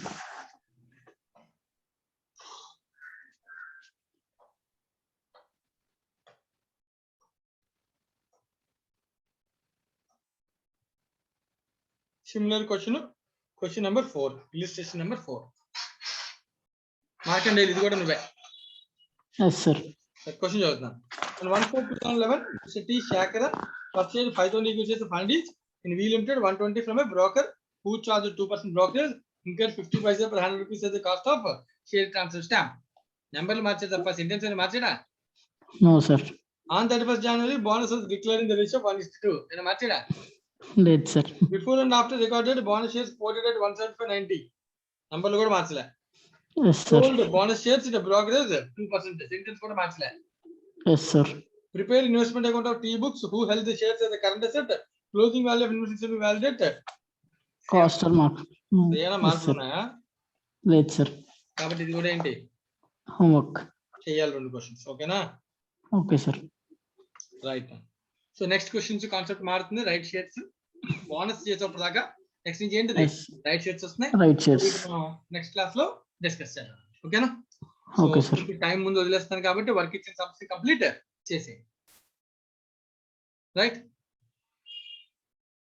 ఓకేనా? Yes sir. Okay yes sir. Okay sir. కదా? Okay right. Thank you. Next class లో కలుద్దాం. Thank you very much.